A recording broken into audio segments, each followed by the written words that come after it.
बार फिर से दिया जाएगा अपने क्लोजिंग आर्ग्यूमेंट के लिए। और उसके बाद जो इस बहस के लिए सबसे ज़रूरी चीज़ है कि आप और हम और इंटरनेट पर देख रहे लाखों करोड़ों लोग, उनके सवाल जवाब होंगे। तो आप लोग जो यहाँ मौजूद हैं, आपके हम कुछ सवाल लेने की कोशिश करेंगे। 30 मिनट का वक्त हमने उसके लिए तय कर रखा है। इस तरह से ये 2 घंटे की बहस पूरी होगी। 2-3 बुनियादी बातें हैं जिनका हमें ध्यान रखना है। किसी भी किस्म की नारेबाजी में हमें शरीक नहीं होना है। ये हल्ला गुल्ला नहीं है, क्योंकि पूरी दुनिया देख रही है, तो एक नज़ीर कायम करनी है, एक उदाहरण लोगों के सामने रखना है कि पढ़े लिखे लोग इत्तेफाकी और नाइत्तेफाकी रखते हुए भी, एक दूसरे से सहमति और असहमति रखते हुए भी बात कह सकते हैं। यहाँ पर मेरे JNU के प्रोफेसर बैठे हैं, पुरुषोत्तम अग्रवाल जी, जिन्होंने हमें क्लास में सिखाया है कि सहमति का साहस और असहमति का विवेक, और इसका ठीक उलट भी, ये बड़ा जरूरी है। दूसरी बात, ये किसी एक धर्म के बारे में बहस नहीं है, ये बात सबको स्पष्ट होनी चाहिए। किसी धर्म को महान बताने या किसी धर्म को कमतर बताने की ये बहस नहीं है। तो यदि कोई इस उम्मीद से देख रहा है या यहाँ आया है, तो मैं आपको आश्वस्त करना चाहता हूं कि आपको नाउम्मीदी हाथ लगेगी। इस बहस में बहुत ज़्यादा धार्मिक प्रतीकों के इस्तेमाल को लेकर भी ये दोनों लोग जो अभी आपको गंभीर दिख रहे हैं, भले लोग हैं, कल शाम को चाय पर मिले थे, बहुत हंसी मजाक भी इनके बीच हुआ था, और गलबैयाँ डालते हुए एक तस्वीर भी हुई थी।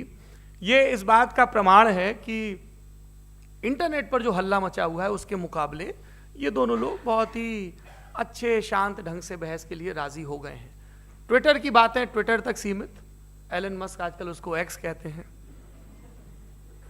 और अब इस बहस की शुरुआत, मैं इन विद्वानों का, हालांकि इनको परिचय की जरूरत नहीं, पर हो सकता है, हमें पत्रकारिता में सिखाया जाता है कि नेवर अज्यूम, विज्ञान भी यही कहता है। मुफ्ती शमाइल नदवी साहब इस्लामिक विद्वान, शिक्षाविद हैं, कोलकाता के वाहियान फाउंडेशन के संस्थापक हैं, लखनऊ की प्रतिष्ठित दारुल उलूम नदवतुल उलमा से ग्रेजुएशन किया है, सोशल मीडिया और सार्वजनिक मंचों पर अध्यापन और बौद्धिक कामों में सक्रिय हैं, और इस समय इंटरनेशनल इस्लामिक यूनिवर्सिटी मलेशिया से PhD कर रहे हैं। अच्छी बात यह है कि पढ़ाई के साथ साथ ट्रैवल ब्लॉग भी बनाते हैं। पेट्रोनस टावर के सामने का ब्लॉग हमने देखा। हमारे साथ जावेद अख्तर साहब हैं। जावेद अख्तर साहब कवि हैं, शायर हैं, गद्य भी लिखते हैं, फिल्मों के लिए संवाद लिखे हैं, गीत लिखे हैं। इससे इतर ये वैज्ञानिक सोच को लेकर या अपने डिक्लेयर्ड एथिज्म को लेकर भी मुखर रहते हैं और अपने तहीं रैशनैलिटी की बात करते हैं। देवियों और सज्जनों, डज गॉड एग्जिस्ट?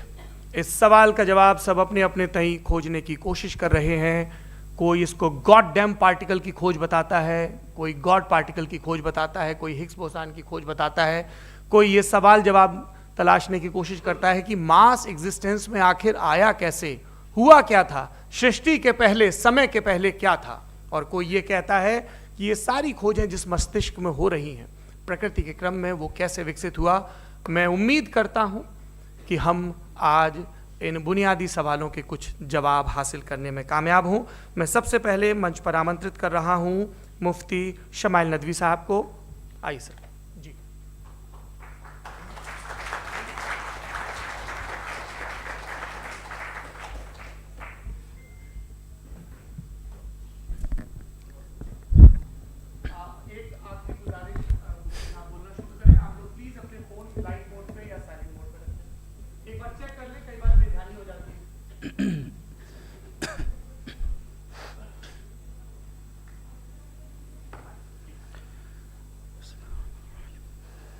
तमाम तारीफ़ें उस क्रिएटर के लिए जिसने इस यूनिवर्स को एक मकसद के तहत पैदा किया है। रिस्पेक्टेड जनाब जावेद अख्तर साहब, मिस्टर सौरभ द्विवेदी, और respected audience, thank you all for being here today. आज की डिबेट में चूंकि हम बात करने वाले हैं डज गॉड एग्जिस्ट के टॉपिक पर, तो ये एक ऐसा टॉपिक है जिसके मुताल्लिक कोई भी डिसीजन लेने के लिए अलग अलग स्टैंडर्ड्स हो सकते हैं। लिहाजा डिबेट के शुरू में ये ज़रूरी है कि हम ये जान लें कि आज के इस टॉपिक में कौन सा स्टैंडर्ड सही होगा और कौन सा गलत होगा। सबसे पहला स्टैंडर्ड जिसे मैं समझता हूं कि हमारे रिस्पेक्टेड जनाब जावेद अख्तर साहब बड़ी तेजी के साथ उसकी तरफ लपकेंगे, वो है साइंस। जबकि साइंस दर हकीकत खुदा के एग्जिस्टेंस को डायरेक्टली साबित करने या उसके एग्जिस्टेंस को डिनाई करने के लिए स्टैंडर्ड नहीं बन सकती। और उसकी वजह क्या है, ये मैं नहीं कह रहा, ये वो लोग कह रहे हैं जो साइंस के एक्सपर्ट्स हैं। नेशनल एकेडमी ऑफ साइंस कहती है science doesn't have the processes to prove or disprove the existence of God. Why? क्योंकि साइंस का ताल्लुक एम्पेरिकल एविडेंस से है और एम्पेरिकल एविडेंसेस का ताल्लुक हमारे नेचुरल और फिजिकल वर्ल्ड से है, जबकि गॉड नॉन फिजिकल और सुपर नेचुरल रियलिटी है। लिहाजा नॉन फिजिकल रियलिटी को आप उस टूल के साथ नहीं चेक कर सकते जिसका काम फिजिकल रियलिटी को तलाश करना है। लिहाजा आज इस डिबेट में गॉड की एग्जिस्टेंस को साबित करने या उसे डिनाई करने में साइंटिफिक एविडेंस को एक्सेप्ट नहीं किया जाएगा।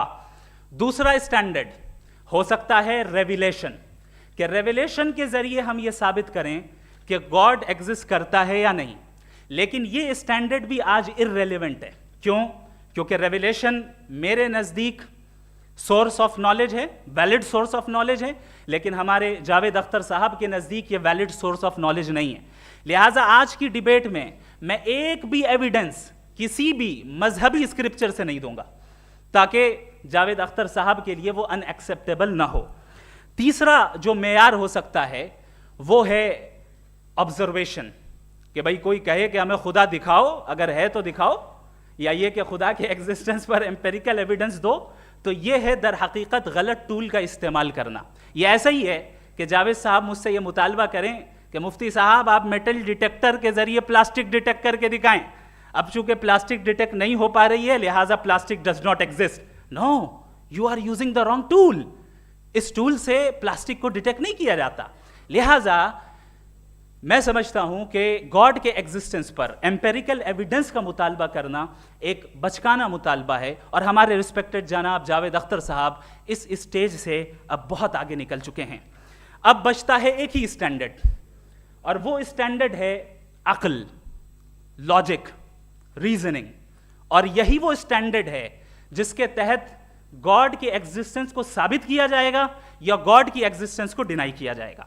लेकिन चूंकि ये बहुत इंपॉर्टेंट और सेंसिटिव टॉपिक है, इसलिए लॉजिकल आर्ग्यूमेंट भी ऐसा होना चाहिए जो डेफिनेटिव हो, इनडेफिनेटिव ना हो, जो 2 और 2 4 की तरह बिल्कुल वाजे हो, जिसे लॉजिकली रिजेक्ट करना पॉसिबल नहीं हो। फॉर एग्जाम्पल हम कहें हमारे रिस्पेक्टेड मिस्टर सौरभ साहब, ये एक इंसान है और तमाम इंसान कॉन्शियस बीइंग है, लिहाजा नतीजा क्या निकला, हमारे सौरभ साहब भी कॉन्शियस बीइंग है। क्या ये इनडेफिनेट आर्ग्यूमेंट है या डेफिनेट आर्ग्यूमेंट है? ये डेफिनेट आर्ग्यूमेंट है।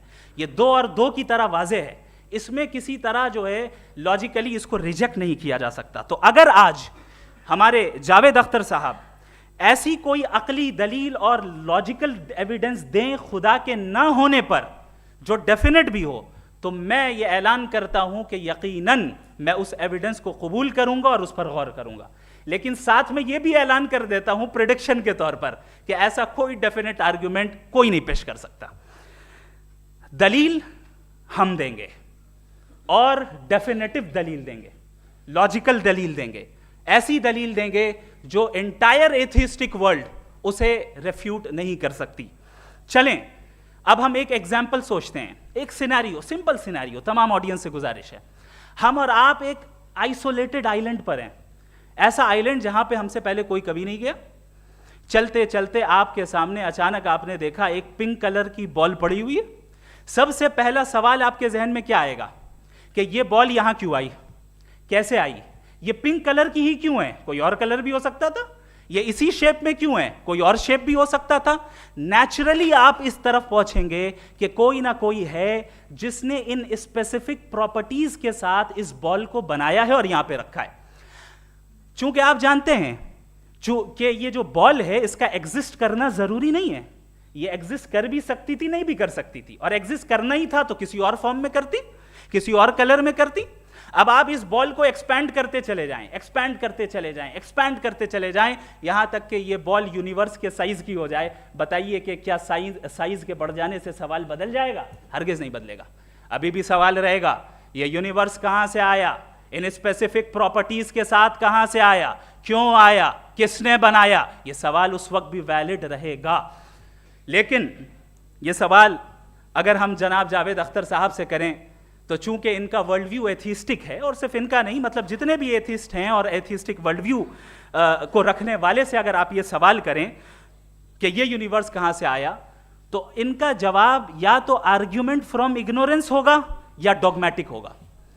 या तो ये कहेंगे कि मुझे नहीं पता कि ये कहां से आया, लिहाजा गॉड डज नॉट एग्जिस्ट, ये आर्ग्यूमेंट फ्रॉम इग्नोरेंस है।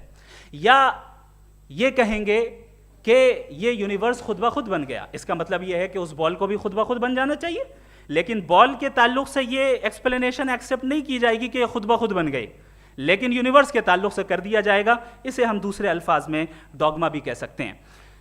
दूसरी चीज, हमारे जावेद अख्तर साहब जरूर गॉड ऑफ गैप्स की मिसाल भी जरूर देंगे, और मिसाल देंगे कि पहले ज़माने में बिजलियां कड़कती थी तो लोगों ने किसी एक खुदा की तरफ, और बारिश होती थी तो दूसरे खुदा की तरफ मंसूब कर दिया, उनके पास दलील नहीं थी। यह हमारा वर्ल्ड व्यू है ही नहीं, यह हमारा वर्ल्ड व्यू है ही नहीं, क्योंकि नेचुरल फिनोमेना के प्रोसेस की इंटरप्रिटेशन को जान लेने से यह कहां से साबित हो गया कि गॉड एग्जिस्ट नहीं करता है। इस पर मैं इंशाअल्लाह अभी आगे बात करूंगा। आप हजरात ये भी देखेंगे, और मैं ये एक्सपेक्ट करता हूं कि हमारे रिस्पेक्टेड जनाब जावेद अख्तर साहब जरूर इमोशनल आर्ग्यूमेंट्स भी देंगे, जो कि एक लॉजिकल फेलेसी है जब बात आती है ट्रुथ को डिसाइड करने में। क्यों? मिसाल के तौर पर वो कहेंगे कि अगर गॉड है तो ईविल क्यों एग्जिस्ट करता है, जबकि मैं कहता हूं ईविल का एग्जिस्ट करना गॉड के एग्जिस्ट करने की दलील है, उसके खिलाफ नहीं है। चूंकि अगर गॉड है तो हम सब उसके सामने अकाउंटेबल हैं, और अगर हम अकाउंटेबल हैं तो अकाउंटेबिलिटी के लिए ईविल का मौजूद होना जरूरी है, उसके बगैर हम अकाउंटेबल नहीं हो सकते। और अगर हम अकाउंटेबल नहीं हैं तो हम जनाब जावेद अख्तर साहब से पूछेंगे कि आप बताएं कि फिर सफरिंग इस दुनिया में क्यों है? अगर खुदा नहीं है तो सफरिंग क्यों है? और उन लोगों के जज्बे का क्या जिनके अंदर सफरिंग के बाद इंतकाम लेने का जज्बा पाया जाता है और वो इस दुनिया से ऐसे ही चले गए, क्या उनकी सारी तकलीफें बेकार चली जाएंगी? अब आ जाएं उसी एग्जाम्पल की तरफ कि बॉल, मुझसे अगर कोई पूछे इस बॉल को किसने बनाया और या इस एक्सपेंडेड बॉल को किसने बनाया, मैं कहूंगा कि चूंकि ये यूनिवर्स और इस यूनिवर्स की तमाम चीजें कॉन्टिंजेंट हैं। कॉन्टिंजेंट होने का मतलब ये होता है कि जो अपने एग्जिस्टेंस पे किसी के ऊपर डिपेंड करती हो, तो जाहिर है ये यूनिवर्स कॉन्टिंजेंट है। और अगर कोई चीज कॉन्टिंजेंट नहीं है तो मैं रिक्वेस्ट करूंगा कि मुझे दिखा दें कि कौन सी चीज यूनिवर्स में कॉन्टिंजेंट नहीं है, हम भी जरा गौर कर लें और हम भी देख लें। और जब कॉन्टिंजेंट चीजें मौजूद हैं तो फिलोसोफर्स की इस्तिलाह के मुताबिक, हम उस टर्मिनोलॉजी के मुताबिक हम उस जगह तक पहुंचते हैं और उस हस्ती तक पहुंचते हैं जिसे नेसेसरी बीइंग कहा जाता है, कि ये वो नेसेसरी बीइंग है जिसका मौजूद ना होना नामुमकिन हो। क्योंकि अगर ये मौजूद ना हो तो सारी चीजें एग्जिस्टेंस में आएंगी ही नहीं, और ये सारी कॉन्टिंजेंट चीजें उसी के ऊपर डिपेंड करती हैं। अब अगर आप ये सवाल करते हैं कि फिर उस हस्ती को किसने बनाया, फिर उसका कॉज क्या है, फिर उसका कॉज क्या है, फिर उसका कॉज क्या है, और एंडलेसली चले जाएं, इसे हम कहते हैं इन्फिनिट रिग्रेस ऑफ कॉजेज, जो कि लॉजिकल फेलेसी है। कॉन्सेप्चुअली इन्फिनिटी पॉसिबल है। मिसाल के तौर पे न्यूमेरिकल्स 1 2 3 गिनते चले जाएं, इन्फिनिट नंबर्स हैं। मैं कॉन्सेप्चुअली बात नहीं कर रहा, प्रैक्टिकली रियलिटी में साबित करके दिखाएं कि infinite regress of causes possible हैं या नहीं। अगर पॉसिबल हैं तो हम मान लेंगे, मिसाल दे दें, और पॉसिबल नहीं है तो एक ही ऑप्शन बचता है जिसे हम कहते हैं नेसेसरी बीइंग। ऐसी नेसेसरी बीइंग जो इंडिपेंडेंट है, क्योंकि अगर वो डिपेंडेंट हुई तो वो नेसेसरी नहीं रहेगी। ऐसी इंडिपेंडेंट बीइंग जो इटर्नल है, अगर वो इटर्नल नहीं होगी, उसकी बिगिनिंग होगी तो वो खुद कॉन्टिंजेंट है। ऐसी बीइंग जो पावरफुल है, क्योंकि कॉन्टिंजेंट को एक्चुअलाइज करने के लिए पावर चाहिए। ऐसी बीइंग जो इंटेलिजेंट है और नॉलेजेबल है, क्योंकि ये यूनिवर्स स्पेसिफिक फॉर्म और स्पेसिफिक लॉज ऑफ नेचर के तहत प्रिसाइजली चल रहा है। Thank you. थैंक यू मुफ्ती साहब। मैं इन दलीलों के बाद जावेद अख्तर साहब से गुजारिश करूंगा, आप बैठ के बोलना चाहेंगे या बाहर? जी।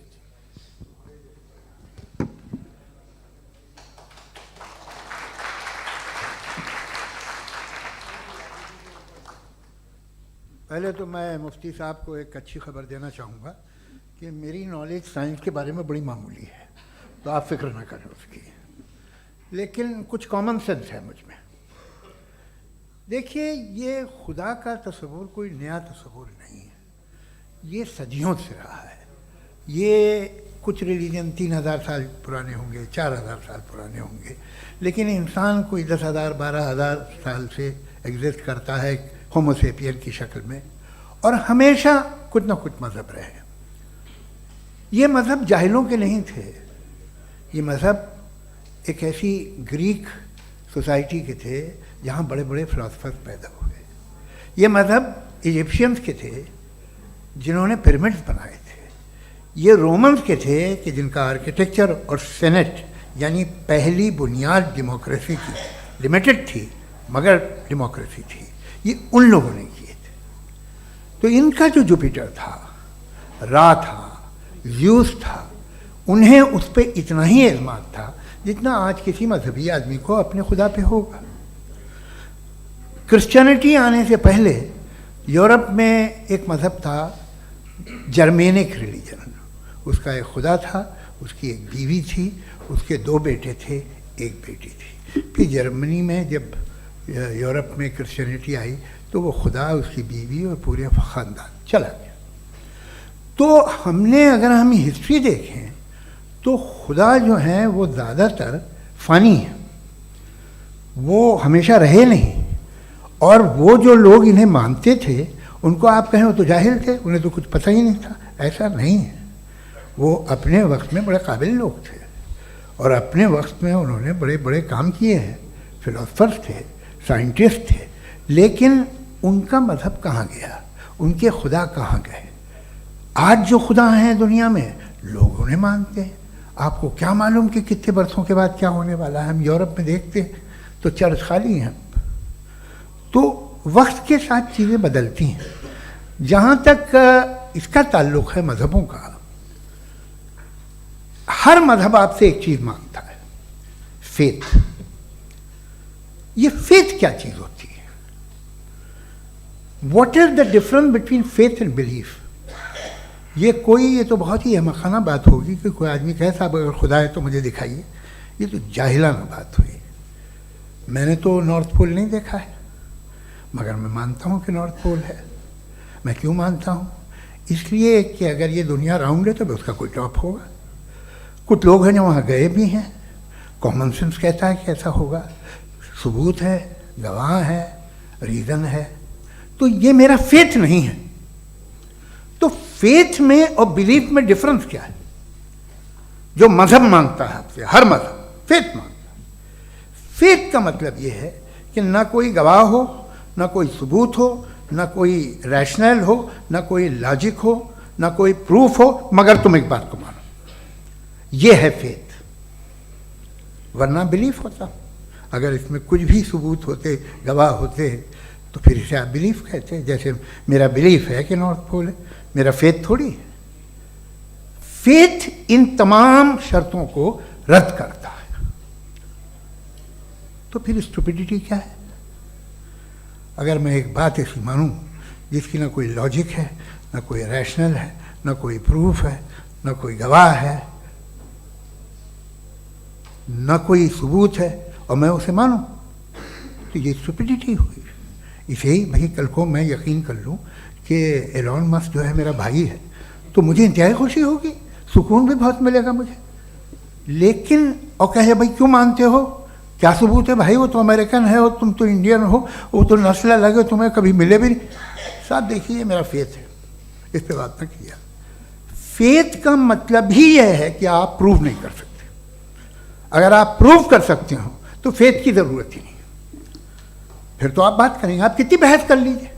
अल्टीमेटली दुनिया का हर मज़हब फेथ पे टिका है, और फेथ का मतलब है एक ऐसा यकीन जिसका कोई सबूत, कोई गवाह, कोई रैशनल नहीं। अब आप ये कहें, क्या आप ये क्यों कह रहे हैं कि साहब ये कायनात किसने बनाई? कमाल ये है कि आपने बताया कि एक आइलैंड पे गए और एक बॉल देखी। आपने ये नहीं कहा कि आइलैंड किसने बनाया, आपको सिर्फ बॉल पे हैरत हुई। हमने आइलैंड पे हमने हैरत नहीं की, होते हैं आइलैंड। इसी तरह ये आइलैंड है, सितारे, ये गैलेक्सीज, ये सब आइलैंड हैं, खला में। हम उन्हें टेकन फॉर ग्रांटेड लेते हैं, हम पूछते नहीं कैसे बनाए। आपने जजीरे के बारे में भी नहीं पूछा है। मेरी पैदाइश कैसे हुई? क्या मैं प्लान्ड पैदा हुआ था? I was plan to be born, या एक लकी स्पर्म था जो किसी एग से चिपक गया? मेरी पैदाइश रैंडम।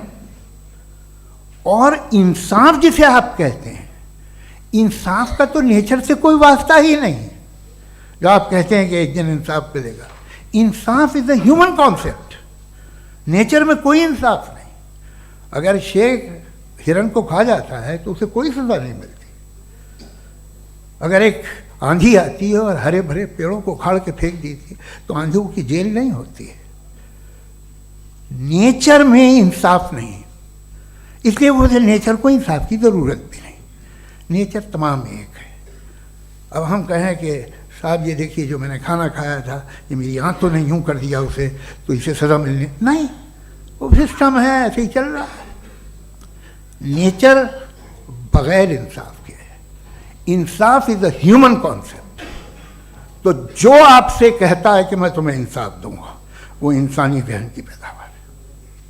ये नेचुरल है ही नहीं, ये आसमानी है ही नहीं। नेचर का तसव्वुर, इंसाफ का तसव्वुर। भाई आप साथ मिलते हैं, अब आप लेफ्ट हैंड ड्राइव कर लें, ये क्या है? तमाम सच, तमाम नेकी, तमाम शराफत लेफ्ट हैंड ड्राइव है।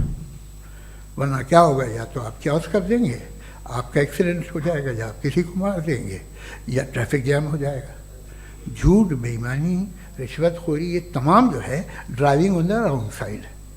इसके ऊपर कुछ नहीं। ये तो हमने बनाया, जैसे हमने लेफ्ट हैंड ड्राइव बनाई है। ये कॉन्सेप्ट ऑफ इंसाफ जो है ये हमारा है, इसका नेचर से कोई वास्ता नहीं। शेर खा जाता है हिरन को, उसे जेल होती है क्या? कुछ भी नहीं, है ही नहीं। तो ये जो दुनिया के रिलीजन प्रॉमिस करते हैं आपसे इंसाफ, इसी से मालूम होता है कि ये मैन मेड है। ये तसव्वुर कहीं और का है ही नहीं। जो नेचर है, कुछ लोग कहते हैं नेचर ही खुदा है, तो नेचर में तो इंसाफ नहीं कहीं। और आप वादा कर रहे हैं कि तुम्हें मरने के बाद इंसाफ मिलेगा।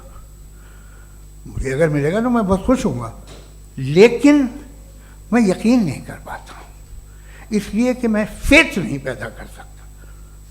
The very fact that religions demand faith, इसका मतलब है कि उनके पास जस्टिफिकेशन नहीं है। अच्छा था फिर रिलीजन अगर मॉडरेशन में है, कोई सा भी नहीं, वो आप में कुछ खूबियाँ भी पैदा करता होगा। देखिए उससे ये फ़ायदा है, वो फ़ायदा है। अल्कोहल जो है वो ज़्यादातर दवाओं में यूज़ होती है, और एक सर्वे किया गया था अमेरिका में कि लॉन्जिटिविटी किन लोगों की है।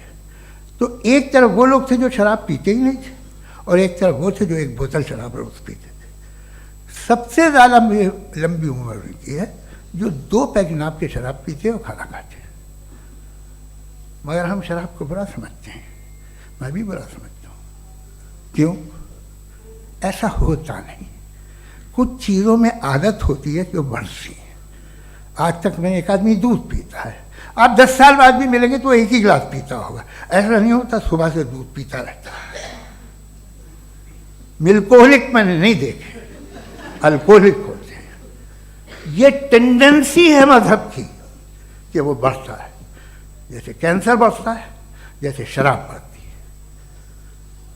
कुछ लोग होंगे जो उसे सही तरह से यूज़ करते हैं। मुझे यकीन है कि हमारे मुफ्ती साहब भी उनमें से एक हैं, इनसे बहुत खुशी हुई मुझे इनसे मिलकर।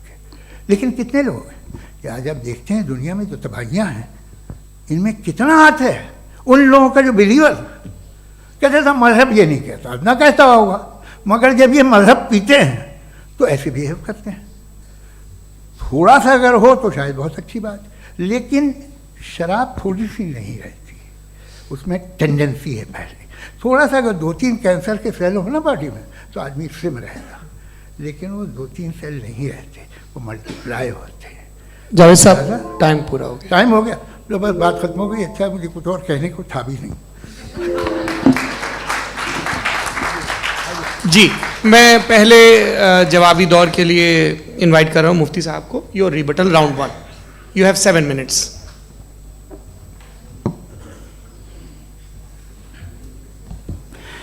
Thank you very much Javed साहब, आपकी बात को सुनकर बड़े महजूज हुए हम लोग। महजूज, do you understand? We enjoyed. Okay, अब थोड़ा सा लॉजिकली उसको हम लोग देखते हैं। दरअसल हम लोगों ने कल गुजारिश की थी मुफ्ती साहब से भी, जावेद साहब से भी, कि हिंदुस्तानी ज़बान आम फहम सबको समझ में आ जाए और जहाँ कहीं आप मुश्किल शब्द इस्तेमाल करें वहाँ बताते भी चलें। Thank you. तो सबसे पहले हमारे रिस्पेक्टेड जावेद साहब ने हवाला दिया कि खुदा फ़ानी है। कितने मजहब आगे चले गए, किसी ने जुपिटर को खुदा माना, किसी ने किसी को माना। मैं कहता हूँ जिसने कॉन्टिंजेंट चीज़ को खुदा माना, गलत माना, वो खुदा ही नहीं, वो खुदा ही नहीं है। हम तो नेसेसरी बीइंग को साबित करने बैठे हैं, वो नेसेसरी कॉज जो इटरनल है, जो अबदी भी है और अजली भी है। हम किसी और को साबित करने नहीं बैठे। दूसरी चीज उन्होंने कहा कि फेथ एंड बिलीफ, ये एक ऐसी डेफिनेशन है फेथ की जो इन्होंने पहली मर्तबा पेश की है, या माफ कीजिएगा इन्होंने पहली मर्तबा पेश नहीं की है, रिचर्ड डॉकिंस ने पहली मर्तबा पेश की है। मुझे मालूम है ये सोर्स कहां से है। एपिस्टेमोलॉजिकली फेथ और बिलीफ का फर्क आप इस तरह नहीं कर सकते सर। फेथ सही भी होता है, गलत भी होता है, बिलीफ सही भी होता है, गलत भी होता है। जो लॉजिक, रीजन और एविडेंस से बैक्ड होगा वो फेथ सही होगा। और आप जिस फेथ की बात कर रहे हैं कि इलॉजिकल है और उसके पीछे नहीं है, तो we are on the same page. हम नहीं मानते उस फेथ को, जो फेथ ऐसा हो जिसके पीछे कोई लॉजिक ना हो, एविडेंस ना हो, हम नहीं मानते। हम तो उस फेथ के कायल हैं जिसके पीछे लॉजिक हो और एविडेंस हो। तो बिलीफ सही भी होता है, गलत भी होता है, फेथ भी सही होता है और गलत भी होता है। तो आज फेथ और बिलीफ के डिफरेंस पे बात नहीं हो रही है। आज आप चाहे फेथ एक्सेप्ट कर लें या बिलीफ एक्सेप्ट कर लें, आज ये बात होगी कि ट्रूथ क्या है, चाहे ट्रू बिलीफ सही है या ट्रू फेथ सही है, और फॉल्स फेथ क्या है और फॉल्स बिलीफ क्या है, बात इस पे हो रही। दूसरी चीज इन्होंने पूछा, स्टुपिडिटी फिर क्या है? अगर फेथ रिलीजन स्टुपिडिटी नहीं है तो और क्या है? चूंकि फेथ का मुतालबा करते हैं तो स्टुपिडिटी क्या है? मैं कहता हूं स्टुपिडिटी एथिज्म है। उसकी वजह यह है कि आप एक सड़क पे जा रहे हो और आप किसी गार्डन में जाएं और देखें वहां लिखा है फूलों के साथ I love Javed Akhtar, and I really do, I love you sir. So जब आप वहां पर पहुंचे तो वहां पहुंचकर अब ये बताएं, क्या आप ये कहेंगे वाह व्हाट अ नेचुरल सिलेक्शन? ये क्या नेचुरल सिलेक्शन है? नहीं, ये प्रिसाइजली डिजाइंड है, इसके पीछे डिजाइनर है।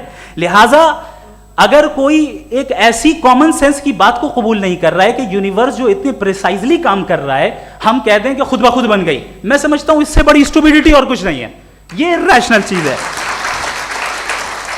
फिर हमारे सर ने कहा कि आपने बॉल पे फोकस किया, आइलैंड पे फोकस नहीं किया। अरे आइलैंड को किसने बनाया यही समझाने के लिए तो बॉल की मिसाल दे रहा हूं। और बॉल भी कॉन्टिंजेंट है, आइलैंड भी कॉन्टिंजेंट है, दोनों नेसेसरी बीइंग का मुतालबा करते हैं। आगे इन्होंने कहा कि नेचर में कोई इंसाफ नहीं है। हम डिसाइड करते हैं कि मोरालिटी क्या होती है, इंसाफ क्या होता है। हम डिसाइड करते हैं, जैसे ड्राइविंग सीट में ट्रैफिक वाला, ये तो किसी खुदा ने नहीं कहा, ये है, इसे कहते हैं फॉल्स इक्विवेलेंस। ये एक लॉजिकल फेलेसी है। आपने जो है मिसाल दी ड्राइविंग की और ट्रैफिक की, ये सब्जेक्टिव मोरालिटी है। आप सब्जेक्टिव मोरालिटी को मिसाल बनाकर ऑब्जेक्टिव मोरालिटी के ऊपर नहीं थोप सकते। इंसाफ की ऑब्जेक्टिव मोरालिटी है। अगर आप ये कहते हैं कि नेचर में इंसाफ नहीं है, तो इंसाफ का न होना ये नेचुरल हुआ, तो फिर नेचर को नेचर रहने दे। क्यों हम इतना स्ट्राइव कर रहे हैं दुनिया में इंसाफ लाने के लिए? ये तो इलॉजिकल बात है, इर्रेशनल बात है। इसलिए बहुत सी चीजें ऐसी हैं जो ऑब्जेक्टिवली जो है इविल या गुड हैं, और बहुत सी चीजें ऐसी हैं जो सब्जेक्टिवली हैं। सब्जेक्टिवली जो मोरल होता है या इमोरल होता है, उसको हम सोशल कंसेंसस से या पर्सनल प्रेफरेंस से डिसाइड करते हैं। लेकिन जो ऑब्जेक्टिव मोरालिटी है, जिसमें इंसाफ आया, जो इन्होंने बार बार रिपीट किया, ये ऑब्जेक्टिव है, सब्जेक्टिव नहीं है। अगर आप कहते हैं ये सब्जेक्टिव है, तो मेरा सवाल आपसे ये है, क्या सोशल कंसेंसस के जरिए अगर जुल्म को सही करार दे दिया जाएगा तो आप जुल्म को जस्टिफाई करेंगे? दूसरी चीज इन्होंने ये कहा कि 2 पैक शराब पी लें तो वो उतने पे नहीं रहता, बढ़ जाता है। यही मामला मजहब के साथ है। 2 पैक आप पी लें, बढ़ेगा। तो ये एक ऐसी मिसाल है, इसको कहीं भी फिट कर लें कि आप एथिज्म पे जब फिट करें, जब आप 2 पैक एथिज्म का लेंगे ना, तो वो बढ़ बढ़ के नॉर्थ कोरिया बनेगा। Thank you.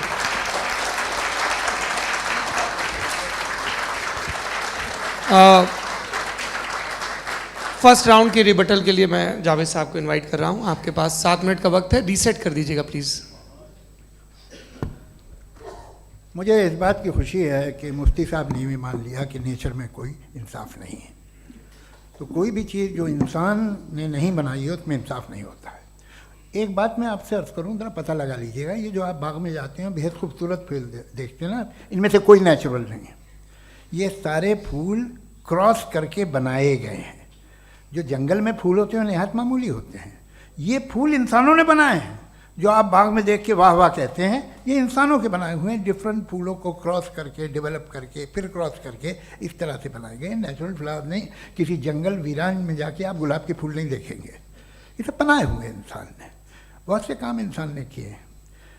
बाकी है कि आपने मेरी एक बात का जवाब नहीं दिया, जिससे मुझे शिकायत है कि फेथ क्या है और आप फेथ मांगते क्यों हैं मुझसे।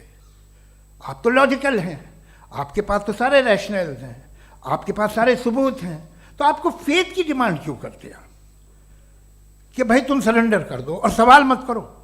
कोई मजहब सारे सवाल करने की इजाज़त नहीं देता है और मना करता है कि ज़्यादा सवाल ना करो, बह जाओगे तुम।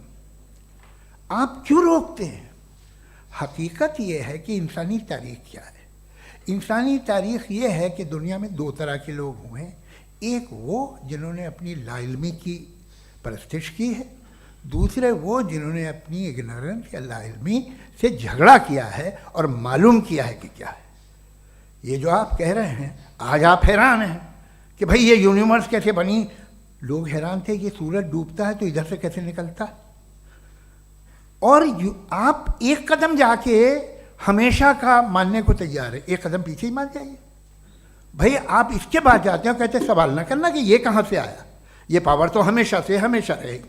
तो आप यूनिवर्स के बारे में मानने में क्या तकलीफ है? एक कदम पहले रुक जाइए, ये हमेशा से थी या नहीं थी हमें मालूम नहीं है। और ये कहना कि हमें मालूम नहीं है, कमाल ये है कि दुनिया के सारे मजहब सब जानते हैं ये दुनिया कैसे बनी थी, कैसे मिटेगी, मरने के बाद क्या होगा, इनको सब इल्म है। इनको किसी को डायनासोर होते थे पहले ये नहीं पता था, किसी को नहीं पता। किसी भी दुनिया की मजहबी किताब में डायनासोर का जिक्र नहीं है। लेकिन बाकी सब बातें, how to make universe in 4 easy lessons and बाकी सब पता है।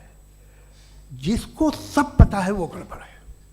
हम में ये इंकिसार, ये ह्यूमिलिटी होनी चाहिए कि हम ये कहें कि हमें ये बहुत सारी बातें नहीं मालूम, लेकिन हम उनकी परस्तिश ना करें, अपनी लाइल्मी को की परस्तिश ना करें, हम उसे पता लगाने की कोशिश करें। जिस दुनिया में आप बैठे हैं सर, ये हॉल जो है, ये इलेक्ट्रिसिटी जो है, ये माइक जो है, जिस हवाई जहाज से आप आए थे, वो जिस कार से आप यहाँ आए हैं, ये सब उन लोगों की बनाई हुई है जिन्होंने सवाल किए थे। ये दुनिया जिसमें आप आज आराम से हैं, ये उन लोगों की बनाई है कि जिन्होंने सवाल किए थे। और हर स्टेज पे इन सवालों को मकरूह कहा गया था, गलत कहा गया था। आप ज़रा तारीख पढ़िए, एक बड़ी दिलचस्प किताब है बर्ट्रैंड रसेल की, जिसमें उसने रिलीजन एंड साइंस कि कब से रिलीजन जो है साइंस के अगेंस्ट है। और हद तो ये है कि भाप के इंजन के खिलाफ थे, स्टीम इंजन के भी खिलाफ थे, और फतवे हुए उन पर, वेटिकन ने दिए। तो ये हमेशा, अभी जैसे ही ये राइट विंगर आते हैं अमेरिका में पावर में, तो वो जो अपना ये क्या बोलते हैं उसे, सीड क्या बोलते हैं, सीड क्या जो, हाँ नहीं सीड जो होते हैं जिस पे जी, नहीं भाई, वो जो ह्यूमन बॉडी के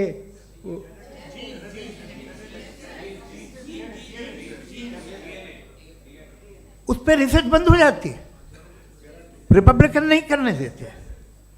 अरे भाई इतना डर क्या है तुम्हें? एक ज़माने में बहुत नाराज़ थे ये सारे मजहबी लोग कि ये इंसान तो इंसान बनाने की कोशिश कर रहा है। आपको क्या तकलीफ भाई, बना ले तो बना लेने दो, ये खौफ क्या है? और ये सब आज जो आप कह रहे हैं नामुमकिन है, ये कैसे हुआ, मुझे एक किस्सा याद आता है। जब मैं 6ठी क्लास में था तो मैं मैथमेटिक्स में बहुत वीक था, तो एक टीचर रख दिया गया, उसने 1 2 3 4 5 6 7 को सिखा दिया मुझे।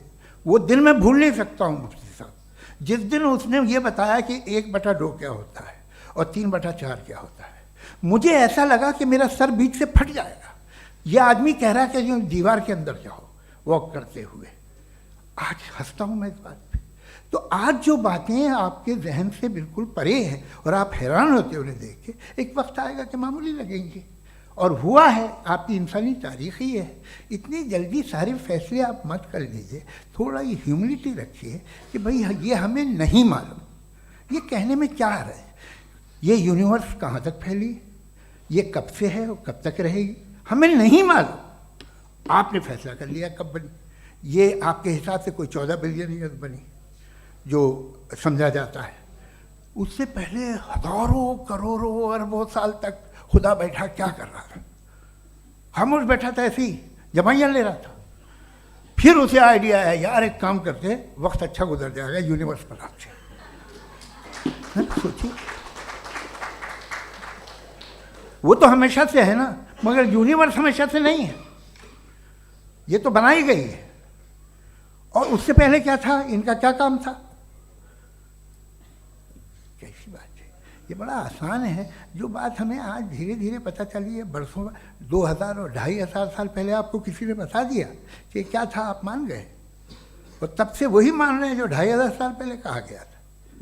सब कुछ बदल गया है, सॉल्व हो रही हैं चीज़ें। अभी साइंस बिल्कुल दावा नहीं करती, या कोई फिलोसफर ये दावा नहीं करता कि हमें सब मालूम, बल्कि वो कहता है कि हमें जितना मालूम होता है उससे ये मालूम होता है कि हमें कितना कम मालूम।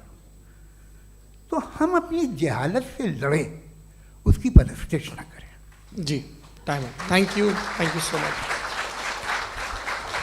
मैं तर्कों की श्रृंखला में राउंड 2 के लिए मुफ्ती साहब को आमंत्रित कर रहा हूँ। आपके पास एक बार फिर से 7 मिनट का वक्त है। शुक्रिया। जनाब जावेद अख्तर साहब कई मर्तबा दोहरा रहे हैं कि फ़ेथ का मतलब बताइए, फ़ेथ का मतलब बताइए। मैंने बता दिया, फ़ेथ सही भी होता है, गलत भी होता है। और आज हम फ़ेथ पे बात नहीं कर रहे, हम ट्रुथ और डज गॉड एग्जिस्ट पे बात कर रहे हैं। क्या डज गॉड एग्जिस्ट, ये ट्रुथ यानी गॉड है या नहीं है, इसमें से दोनों ट्रुथ क्या है। अब आप उसे फेथ कह लें, बिलीफ कह लें, नॉट माई बिजनेस। उसके बाद आपने कहा कि भाई सवाल करने से मजहब रोकता है। मैं कहता हूं जो रोकता है वो रोकता होगा, मैं नहीं रोकता, बल्कि सवाल करें, सवाल करना चाहिए। सवाल कर करके तो हम आगे बढ़ते हैं, तरक्की करते हैं, और इसीलिए मैं आज यहां पे आया हूं। लेकिन सवाल सिर्फ खुदा से नहीं होगा, आपसे भी होगा। सवाल एथिज्म से भी होगा, सवाल सिर्फ मजहब से नहीं होगा, सबसे होगा। और आज मैं सवाल करूंगा और उम्मीद है कि आप जवाब देंगे। अभी तक आपने वैसे कॉन्टिंजेंसी आर्गुमेंट का कोई जवाब नहीं दिया है। चलें, आपने कहा यूनिवर्स के बारे में इटर्नल क्यों नहीं बोल देते। ये चूंकि लॉजिकली पॉसिबल ही नहीं है कि यूनिवर्स इटर्नल हो। यूनिवर्स एक कॉन्टिंजेंट चीज है जो टाइम एंड स्पेस के पाबंद है, टाइम एंड स्पेस से बाउंड है। जो टाइम एंड स्पेस से बाउंड होगा वो कॉन्टिंजेंट होगा, जो कॉन्टिंजेंट होगा वो उसकी बिगिनिंग हुई होगी, जिसकी बिगिनिंग हुई होगी वो इटर्नल नहीं हो सकता। ये तो कॉमन सी बात है। आपने कहा कि किसी मजहबी किताब में डायनासोर का जिक्र नहीं है। अफसोस कि आज तक किसी मैथमेटिक्स के किताब में मुझे डायनासोर का जिक्र नहीं मिला। तो इसका मतलब मैथमेटिक्स की किताब बेकार है? नहीं, उसका वो टॉपिक नहीं है। रेवलेशन का और मजहबी किताबों का टॉपिक ये नहीं है कि आपको आके बताए साइकिल कैसे बनाते हैं, या आकर ये बताएं कि जो है डायनासोर कब था। वो तो मोरालिटी सिखाने आया है, गॉड के बारे में बताने आया, नॉन फिजिकल रियलिटी की हकीकत को सिखाने के लिए आया। रिलीजियन साइंस को रोकता है? नहीं रोकता। अगर रोकता है तो गलत करता है। रिलीजियन साइंटिज्म को रोकता है, जिसमें हमारे जावेद साहब मुब्तला हैं। साइंस और साइंटिज्म में फर्क है। साइंटिज्म यह है कि आप समझें कि साइंस और साइंटिफिक मेथोडोलॉजी ये नॉलेज को हासिल करने का वाहिद सोर्स ऑफ नॉलेज है। यह है साइंटिज्म। हम इसे रिजेक्ट करते हैं। हम साइंस को तो तरक्की करते हैं, भाई आप हमारी पूरी तारीख कर लें, पढ़ लें तो आपको पता चल जाएगा। बहरहाल ये अलग टॉपिक है। उसके बाद इन्होंने एक लफ्ज़ कहा, वेटिकन ने फतवा दिया। वेटिकन का फतवे से कोई ताल्लुक नहीं है, दोनों कॉन्ट्राडिक्टरी अल्फाज हैं। उसके बाद उन्होंने कहा कि भाई हमें नहीं मालूम। अगर नहीं मालूम तो क्लियरली कह देना कि नहीं मालूम है, इसमें क्या हरज है। तो वही तो मैं कह रहा हूं ना कि आप कह दें कि नहीं मालूम, लेकिन क्लेम क्यों कर रहे हैं कि गॉड एग्जिस्ट नहीं कर रहा है? आप कह दें नहीं मालूम है, हो सकता है हो सकता ना हो, लेकिन आप क्लेम कर रहे हैं। The moment you say God does not exist, this is a claim, and now the burden of proof is upon you too, जैसे हमारे ऊपर है। और क्यों है मैं बताता हूं, क्यों है ये भी मैं बताता हूं। फिलोसॉफिकली जो क्लेम होता है ना, सिर्फ ये नहीं होता कि इंसान कहे पॉजिटिव क्लेम करे और नेगेटिव क्लेम करे तो बर्डन ऑफ प्रूफ नहीं है। आप मिसाल के तौर पे मैं कहूं कि फुला उस कमरे में कोई नहीं है, मैंने एक नॉलेज का क्लेम किया है। उस कमरे में कोई नहीं है, मैंने एक नॉलेज का क्लेम किया। या तो मैं कहूं मुझे नहीं पता, हो भी सकता है नहीं भी हो सकता है, this is not a claim. लेकिन जब मैं कह रहा हूं कि वहां कोई नहीं है या मैं कह रहा हूं वहां कोई है, दोनों क्लेम है और दोनों के ऊपर बर्डन ऑफ प्रूफ है। हमारे ऊपर भी बर्डन ऑफ प्रूफ है, मैंने कंटिजेंसी आर्ग्यूमेंट दिया, इसे तोड़कर दिखाइए। आखिरी चीज, इन्होंने कहा कि खुदा दुनिया बनाने से पहले 150 साल पहले या करोड़ों साल पहले क्या कर रहा था। अरे हजरत, चलें बहरहाल मैं जवाब दे देता हूं, आप हमारे रिस्पेक्टेड पर्सनालिटी हैं, अगर आप नहीं होते तो मैं ऐसे एंटरटेन ही नहीं करता। टाइम, ये 100 साल पहले या 100 साल बाद, पहले बाद में अभी, ये वो अल्फाज हैं जिनका ताल्लुक टाइम से है। टाइम शुरू ही हुआ है यूनिवर्स की बिगिनिंग के बाद, तो उसके पहले खुदा क्या कर रहा था? सवाल इलॉजिकल है, ये फेलेसी है। यानी आप ये कह रहे हैं कि यूनिवर्स के बनने से पहले खुदा क्या कर रहा था? टाइम के बनने से पहले, पहले का ताल्लुक टाइम से, टाइम उस वक्त था ही नहीं, तो ये सवाल ही इनवैलिड है खुदा के ताल्लुक से। दूसरी चीज, आर्ग्यूमेंट ऑफ कंटिजेंसी जो मैंने आपके सामने पेश की है, आपने बार बार ये प्रूफ किया और ये कह रहे हैं कि गॉड ऑफ गैप्स। देखिए, पहले नहीं मालूम था, साइंस ने कर दिया। सिंपल्स की मिसाल से मैं समझा देता हूं। जिस गैप्स की आप बात कर रहे हैं ना, साइंस उन गैप्स को जिन चीज के जरिए भी प्रूव करेगा वो कॉन्टिंजेंट ही होगा, अब चाहे वो फोर्स हो, मैटर हो या एनर्जी हो। लिहाजा सवाल हमारा उस वक्त भी वैलिड होगा जब तक कि आप नेसेसरी बीइंग पे ना आ जाएं, और इन्फिनिट रिगरेस पॉसिबल नहीं है of causes in practical world, तो जाहिर है कहीं रुकना पड़ेगा, जहां रुकेंगे वही खुदा है। दूसरी चीज, आपने ये कहा, क्या कह रहा था मैं, किस पॉइंट को? What? Oh no, after that, just now. हाँ, जहां रुकेंगे वही खुदा है। बहरहाल, तो टाइम का जिक्र हो गया, गॉड ऑफ गैप, सॉरी, या इसकी एक मिसाल आप ले लें। एक कार है, एक साहब ने देखा कि भाई कार जो है उसके व्हील्स कितने अच्छे लगे हुए हैं, सही जगह पे, स्टीयरिंग जो है कितने अच्छे जगह पे लगी हुई है, और सीट्स कितने वेल डिजाइंड है, कितनी प्रिसाइजली ये कार काम कर रही है, तो जरूर कोई ना कोई इसे क्रिएट किया है, किसी ने क्रिएट किया है। अब जावेद साहब आए और कहे, अरे जनाब बोनेट खोलिए, इसमें इंजन है, इंजन इस कार को चला रहा है, hence prove no one has created the car. This is illogical, this is irrational. आपने इंजन के जरिए उस गैप को तो साबित किया, लेकिन क्या उससे कार की जो क्रिएशन है और उसका जो क्रिएटर है ये इम्पॉसिबल हो जाए? ऐसा पॉसिबल है? उसका सवाल खत्म हो जाए, ऐसा पॉसिबल है? नहीं।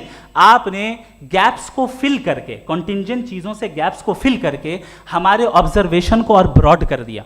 अब हमें और पता चल गया कि ये जो कार है इसका सिस्टम कितना ज्यादा कॉम्प्लेक्स है। पहले कम समझते थे, अब कॉम्प्लेक्सिटी और ज्यादा वाजे हो गई। अब हमें समझ में आ रहा है कि हमारी सर्टेनिटी और बढ़ गई कि जरूर इस कार को किसी ना किसी ने बनाया। यही मामला यूनिवर्स का है। साइंस हमेशा फिजिकल वर्ल्ड की चीजों को ही फिल करती जाएगी और फिजिकल चीजों से ही करती जाएगी, चूंकि एम्पेरिकल एविडेंस का ताल्लुक फिजिकल वर्ल्ड से है।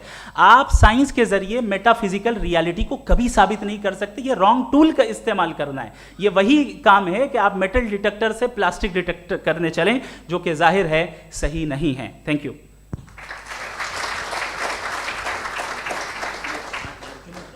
जी, ये आर्ग्यूमेंट का राउंड 2 है। हाँ। 7 मिनट है। पहले तो मैं आपसे अर्ज करूं कि आपने कहा कि जब कायनात ही नहीं थी तो वक्त भी नहीं था, कुछ भी नहीं था। कैसे नहीं था? खुदा था। एक एग्जिस्टेंस तो था ना खुदा का। तो जब खुदा था तो वक्त भी होगा। ऐसा नहीं है कि कुछ भी नहीं था, खुदा था। अच्छा, बाकी एक आपने कहा साहब आप साबित कीजिए, आपके पास भी लॉजिक है या मेरे पास भी लॉजिक है। आप मेरा जिम्मेदारी नहीं है साबित करना कि खुदा है। बर्टन रसल ने एक बड़ी अच्छी बात कही। बर्टन रसल ने एक बड़ी अच्छी बात कही। मैं आपसे अगर ये दावा करूं कि एक चाय की केतली मरीख के चारों तरफ घूम रही है, मार्स के चारों तरफ, तो ये आपका काम नहीं है कि आप साबित करें कि कोई चाय की केतली नहीं है। ये मेरा काम है, मैंने दावा किया है। ये दावा तो मजहबी लोग करते हैं कि खुदा है, मैं क्यों साबित करूं कि नहीं है? जब तक आप मुझे कन्विंस नहीं कर देंगे मैं नहीं मानूंगा। आपकी जिम्मेदारी है, मेरी जिम्मेदारी नहीं है। दोयम ये कि ये जो आप कह रहे हैं, जो गैप्स हैं, ये गैप जब जब किसी मजहब को चैलेंज करते हैं, जब ऐसा कोई बात आती है तो हंगामा हो जाता है कि जब वो चैलेंज करें किसी फेथ को। ये तमाम साइंस जो है इसे मुख्तलिफ जगहों पे मुख्तलिफ वक्तों में मज़हब ने रोकने की कोशिश की है। ये किताब है religion and science Burton Russell की, पढ़िएगा, अच्छी लगेगी आपको। तारीख़ ही है साइंस, मज़हब की साइंस से उसका यही रिश्ता है। अच्छा, अब ये हम सोचें कि बहरहाल ये वजूद जो है मज़हब और ये बिलीव इन गॉड इंसान को बेहतर बना देता है, तो एक काम कीजिए, हिंदुस्तान वर्ल्ड का नक्शा लीजिए और मार्क कीजिए कि रिलीजन कहाँ कहाँ ज़्यादा है, कहाँ कहाँ, चाहे वो लैटिन अमेरिका हो या मिडल ईस्ट हो या फार ईस्ट हो या हिंदुस्तान के वो इलाके जहाँ मजहबियत ज़्यादा है। रख दीजिए नक्शा अलग। अब दूसरा नक्शा कि कहाँ कहाँ नाइंसाफ़ी, रिप्रेशन, औरतों के हुकूक की पामाली, जुल्म, डिक्टेटरशिप कहाँ है, नक्शा एक ही होगा। तो आप मुझे बताएं कि जो इसका तरकीब इस्तेमाल क्या है, खुदा का तरकीब इस्तेमाल तो बताइए। आप छोटी सी दवा सड़क पे बेचते हैं, उसकी भी तरकीब इस्तेमाल बताते हैं। इसके इस्तेमाल से तो फ़ायदा ही नहीं हुआ किसी को। जो सारे के सारे ख़राब मुल्क हैं, ख़राब समाज है, वो सारे जुल्म खुदा के नाम पे करते हैं। वो गलत करते हैं, सही करते हैं, मुझे क्या लेना देना उससे। इस्तेमाल से मालूम होता ना। एक विस्की की बोतल कभी शायद देखी हो आपने, लाल रंग की होती है, उस पर रोशनी वोशनी पड़े, इंतहाई खूबसूरत लगती है, क्या बिगाड़ रही है किसी का?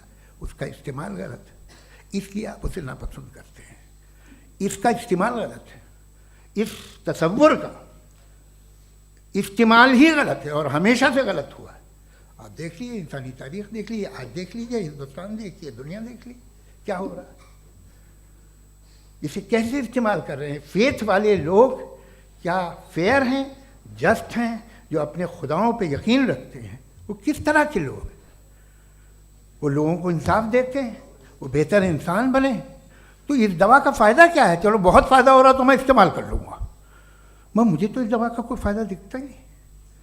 मुझे तो ऐसा लगता, मैं एक और बात बताऊँ, अगर कोई आदमी मजहबी है और अच्छा आदमी है तो मैं उसकी बहुत इज्जत करता हूँ, इसलिए कि मेरा ख्याल है मजहबी आदमी का अच्छा होना मुझसे अच्छा होने से ज़्यादा मुश्किल है।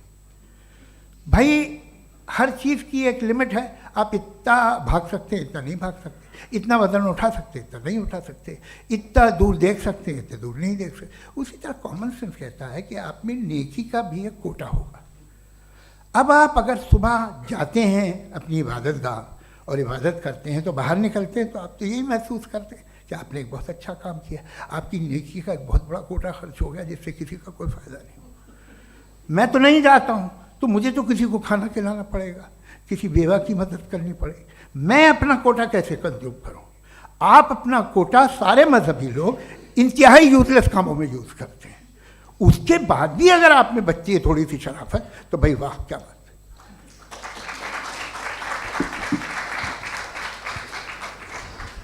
एक तो मुझे ये बात बहुत अच्छी लग रही है कि दोनों ही विद्वान समय को मानते हैं और बहुत समय से अपनी दलीलें और बाज़ दफ़ा समय से पहले अपनी तकरीरें पूरी करके अपनी अपनी कुर्सी पर बैठ रहे हैं। ये इस आर्ग्यूमेंट का राउंड 2 पूरा हुआ। अब रिबटल का राउंड 2 है और उसके बाद क्रॉस एग्जामिनेशन होगा। नहीं, आपका आर्ग्यूमेंट हो गया सर। हमारे यहाँ स्कूल के सिलेबस में पंच परमेश्वर कहानी पढ़ाई जाती है, प्रेमचंद जी की लिखी हुई। आप निश्चिंत रहिए, आपके कोई राउंड में मिस नहीं होने दूंगा। रिबटल का राउंड 2, मुफ्ती शमाइल नदवी साहब।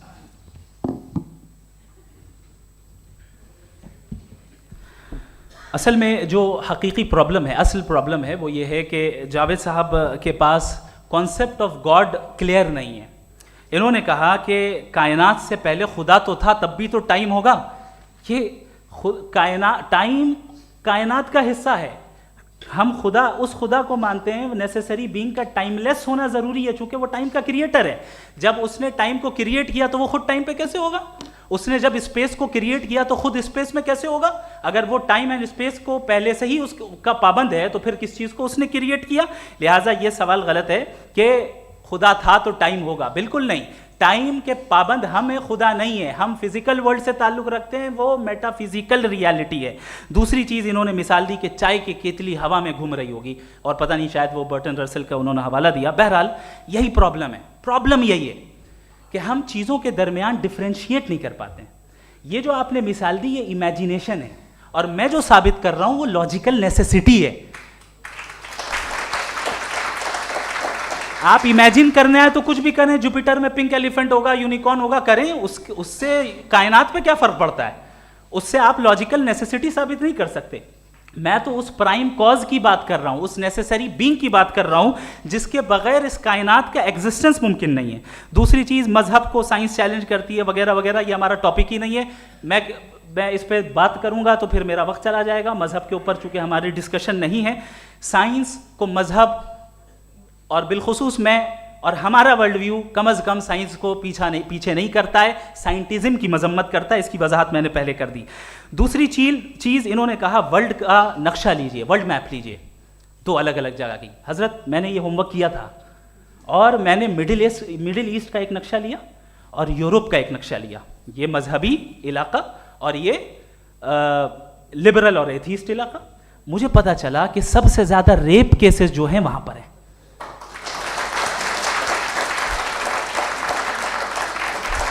मुझे ये पता चला यूएन की रिपोर्ट के मुताबिक, मैं ये अपने घर से नहीं लेके आ रहा, कि जो वर्किंग वुमेन है यूरोपियन कंट्रीज में, उसमें 81% वुमेन सेक्सुअल हैरेसमेंट का वर्क में शुमार हो रही है। ये मिडिल ईस्ट में नहीं हो रहा है, वो मजहबी लोग हैं इसलिए नहीं हो रहा है। दूसरी चीज, आपने ये कहा कि मजहबी आदमी का अच्छा होना हमारे अच्छे होने से बहुत मुश्किल है, बहुत मुश्किल है। तो इसका मतलब यह है कि गॉड के अलावा आपके पास अच्छे और बुरे का कोई स्टैंडर्ड है।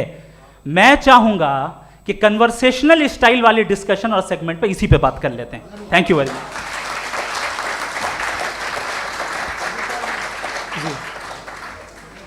ये रिबटल का राउंड 2 है। आपके पास 5 मिनट का वक्त है, और इसके बाद क्रॉस एग्जामिनेशन शुरू करेंगे। आप चाहें तो जो इन्होंने सवाल पूछे उनके जवाब आप रिबटल में भी दे सकते हैं। जी जी, देखिए, पहले तो ये बात कि ये मिसाल गलत नहीं है, गलत है।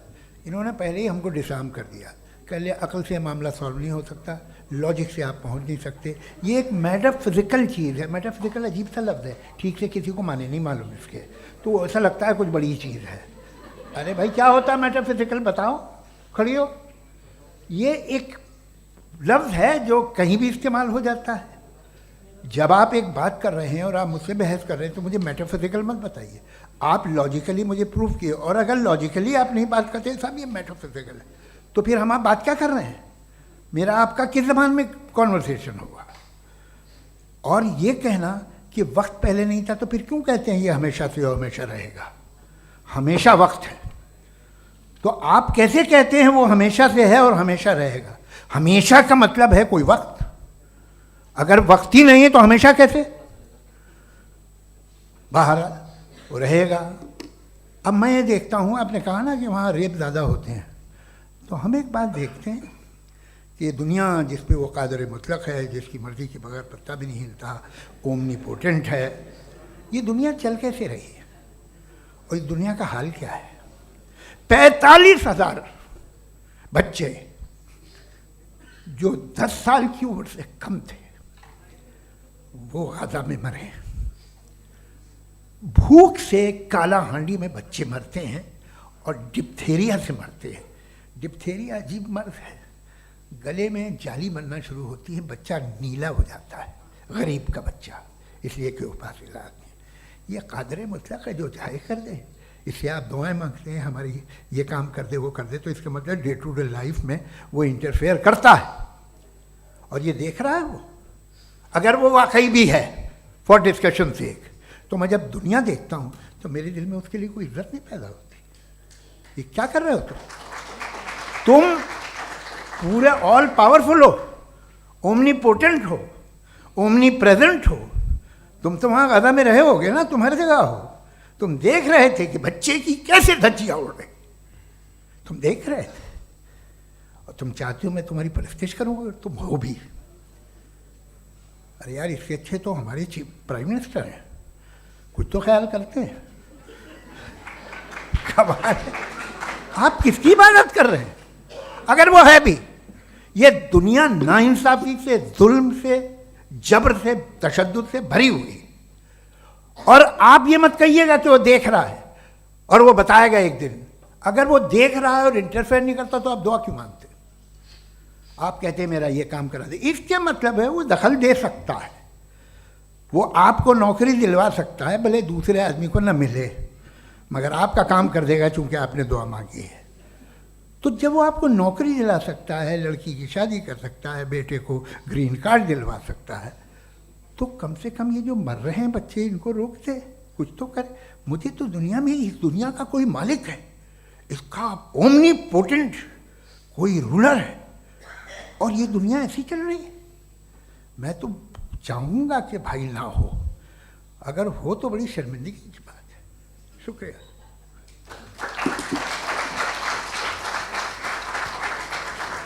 देवियों और सज्जनों, इस बहस के 2 राउंड और 2 रिबटल पूरे हो चुके हैं। अब सबसे ज़रूरी और सबसे मुश्किल राउंड शुरू हो रहा है, क्रॉस एग्जामिनेशन का। अब इन विद्वानों की सज्जनता की एक परख भी होगी और वक्त हमने 16 मिनट का तय किया है। पहला सवाल आप पूछना चाहेंगे? जी बिल्कुल। पहले बोले भी आप आप माइक ले लीजिएगा हाथ में, ये नीचे से ऑन हो जाएगा। जी मैं बोलता हूँ, ये डायस हटा सकते हैं क्या हम थोड़ा क्विकली? डायस पीछे कर दीजिए बस थोड़ा सा, है, ताकि ये जो दाएं बाएं लोग बैठे हैं, इसे हटा ही दीजिए। अब हमें वहाँ तो जाने वाले नहीं, आराम से आराम से। दोनों तरफ से हटा दीजिए।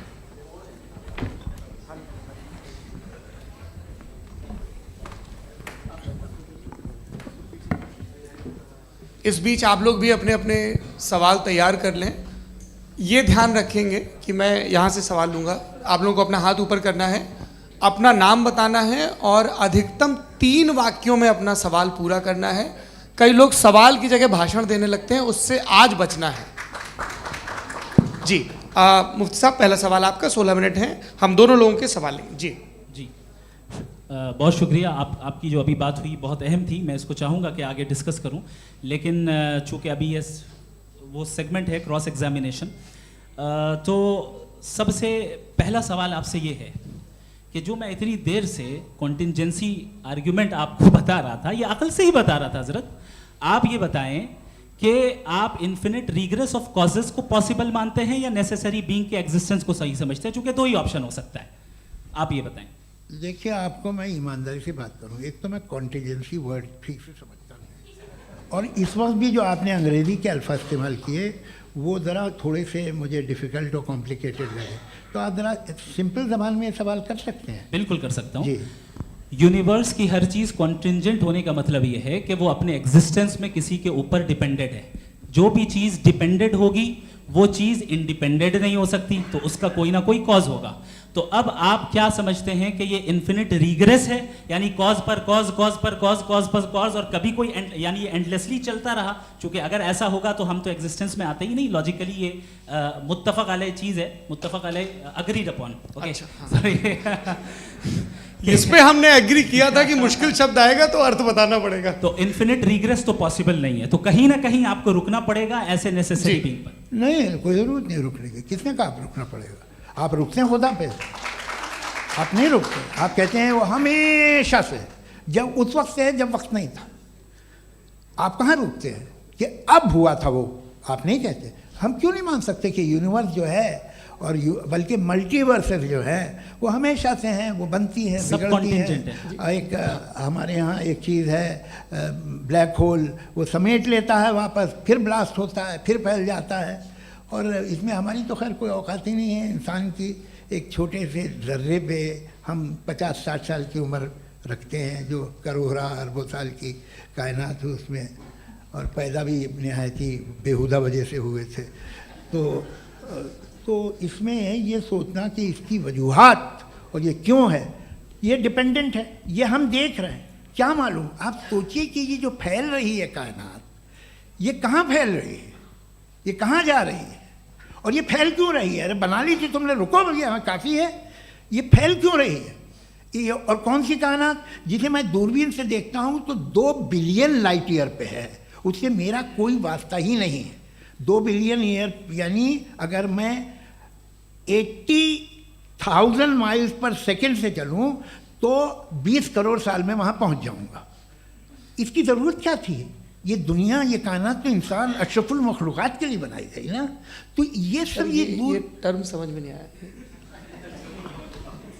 इसमें कोई ख़ास समझने वाली बात थी भी नहीं। ये जो अल्टीमेट कहा यह जाता है कि ये जो पूरी यूनिवर्स है, ये जो दुनिया है, ये इंसान के लिए बनाई गई। अच्छा, ये सब इंसान के लिए। क्यों साहब, सही है ना। बिल्कुल, लेकिन इसका ये मतलब नहीं कि किसी चीज के पीछे रीजन आपको नहीं पता तो रीजन नहीं है, इसे कहते हैं नहीं, from limited perspective। मुझे नहीं पता, लेकिन मेरी जिम्मेदारी नहीं है। वो बिल्कुल सही कहा था उसने, बर्टन रसल ने। आपने उसे मजाक में टाल दिया कि भाई आप एक दावा कर रहे हैं, मैं क्यों कहूँ कि ये गलत है दावा, आप प्रूफ कीजिए, मेरे पे जिम्मेदारी ही नहीं है, मैंने थोड़ी कहा है, आप प्रूफ कीजिए कि ये सही है। आप आर्ग्यूमेंट ऑफ कॉन्टिजेंसी आप का जवाब कोई ही नहीं दे सवाल रहे हैं। पूछना चाहेंगे? है? आप सवाल पूछना चाहेंगे मुफ्ती साहब से, क्योंकि ये क्रॉस एग्जामिनेशन का दौर है। आप जैसे पहले बोल रहे थे फेथ को लेके कुछ। मैं ये पूछना चाहूँगा कि खुदा ने जो भी रेवलेशन किए हैं, एक मज़हब के लिए बहुत से मज़हबों में किए हैं, अलग अलग रेवलेशन है। कहीं कुछ एक बातें हैं, कॉन्ट्रडिक्शन भी है आपस में, कहीं कुछ आप कर सकते हैं, कहीं कुछ नहीं कर सकते। ऐसा नहीं है कि सबकी कोड ऑफ मॉरल एक है। तो ये किस्सा क्या है।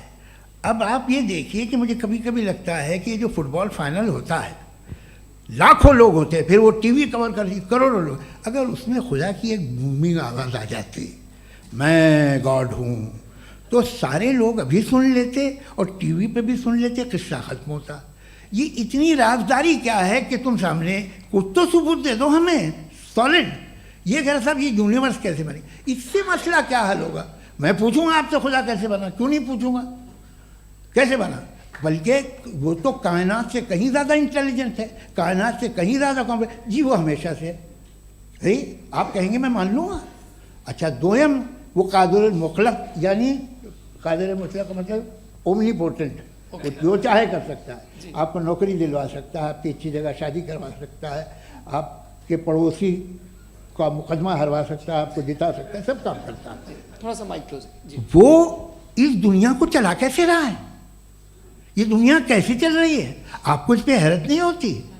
या क़यामत के बाद कभी एक जस्टिस होगा, जब ये बच्चा मर चुका होगा, जिसकी धज्जियाँ उड़ गई बम से, इसको इंसाफ मिलेगा तब।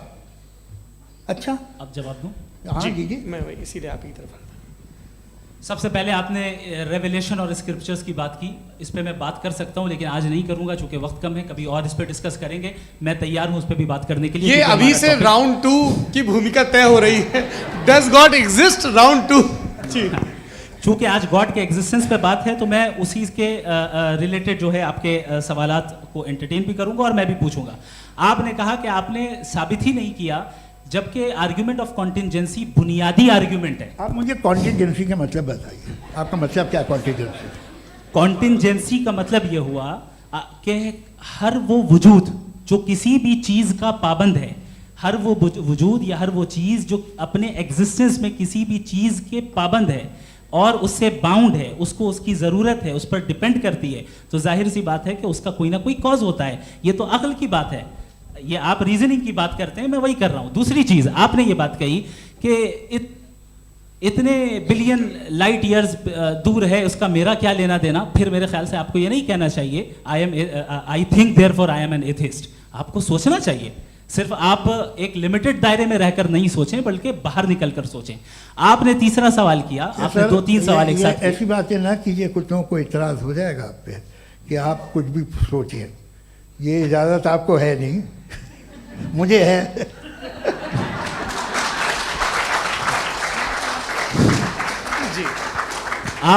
आपने प्रॉब्लम ऑफ इविल के ताल्लुक से सवाल किया और बार बार आप एक लफ्ज रिपीट कर रहे हैं कि ओमनीपोटेंट गॉड है, ऑल पावरफुल गॉड है। यही तो दरअसल समझना है कि गॉड का कॉन्सेप्ट क्या है। प्रॉब्लम ऑफ इविल जो है, प्रॉब्लम ऑफ इविल दर हकीकत दो असम्पशंस पर कायम है। अगर आप इन दो असम्पशंस को समझ जाएं तो ये प्रॉब्लम नहीं रहेगी, आर्ग्यूमेंट आपको समझ में आ जाएगी कि ये कोलैप्स कर जाता है। पॉइंट नंबर 1, यानी जो आपका सबसे पहला फॉल्स असम्पशन है कि गॉड मर्सीफुल है, ओमनीपोटेंट है, दुनिया में जुल्म हो रहा है। लेकिन आपको ये समझना चाहिए कि हमारे वर्ल्ड व्यू के मुताबिक गॉड सिर्फ ओमनीपोटेंट और सिर्फ मर्सीफुल नहीं है, बल्कि वो ऑल वाइज भी है और वो ऑल नोइंग भी है। उसके हर काम के पीछे हिकमत और विजडम है। ये कोई जरूरी नहीं है कि वो हिकमत और विजडम आपको समझ में आए या मुझे समझ में आए। अगर आप जो समझ रहे हैं उसके मुताबिक आप फैसला कर रहे हैं, ये लिमिटेड पर्सपेक्टिव से आर्ग्यूमेंट है। और इस चीज को हम अपनी दुनिया में, अपने लाइफ में, डेली लाइफ में इस प्रिंसिपल को एक्सेप्ट करते हैं। हम जब किसी डॉक्टर के पास जाते हैं, डॉक्टर के पास जाकर वो अगर उसने हमें कोई दवाई दी है तो हम ये तो नहीं कहते कि जब तक आपके पास जितना नॉलेज और जितना विजडम नहीं है, आपने क्यों ये दवाई दी है, तब तक हम इस चीज को एक्सेप्ट नहीं करेंगे। नहीं कहते, हम उसकी अथॉरिटी को तस्लीम करते हैं। क्यों? क्योंकि उसकी हम जानते हैं कि वो नॉलेजेबल है, वो विजडम वाला है, हमसे ज्यादा नॉलेज और हमसे ज्यादा विजडम है। बताएं सर। नहीं, डॉक्टर में और खुदा में बड़ा डिफरेंस है। डॉक्टर पढ़ा लिखा होता है एक, तो मैं उसकी बात सुनूंगा।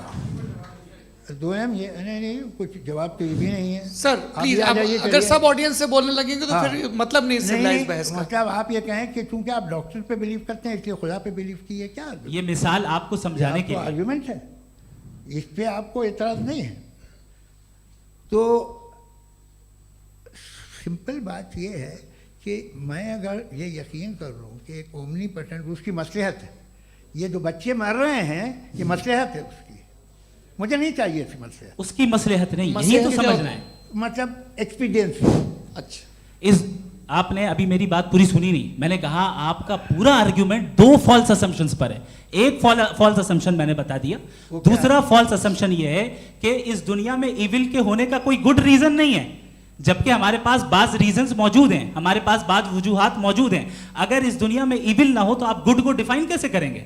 अगर जुल्म ना हो आप इंसाफ को समझेंगे कैसे? अगर तारीकी ना हो तो आप लाइट को समझेंगे कैसे?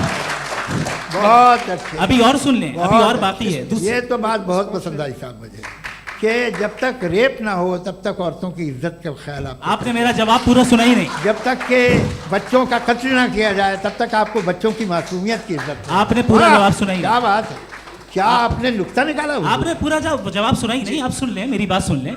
ये मैंने आपको एक चीज बताई। दूसरी चीज, इस दुनिया में हम आए हैं टेस्ट के लिए, हमारा टेस्ट हो रहा है और हर इंसान का अलग अलग अंदाज में टेस्ट होता है।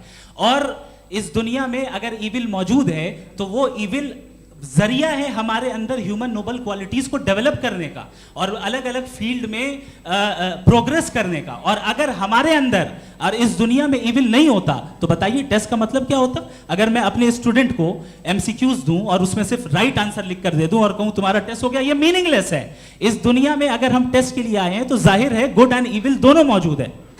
बताइए। तो अगर गुड एंड इविल दोनों मौजूद है तो ये इविल भी खुदा का बनाया हुआ है?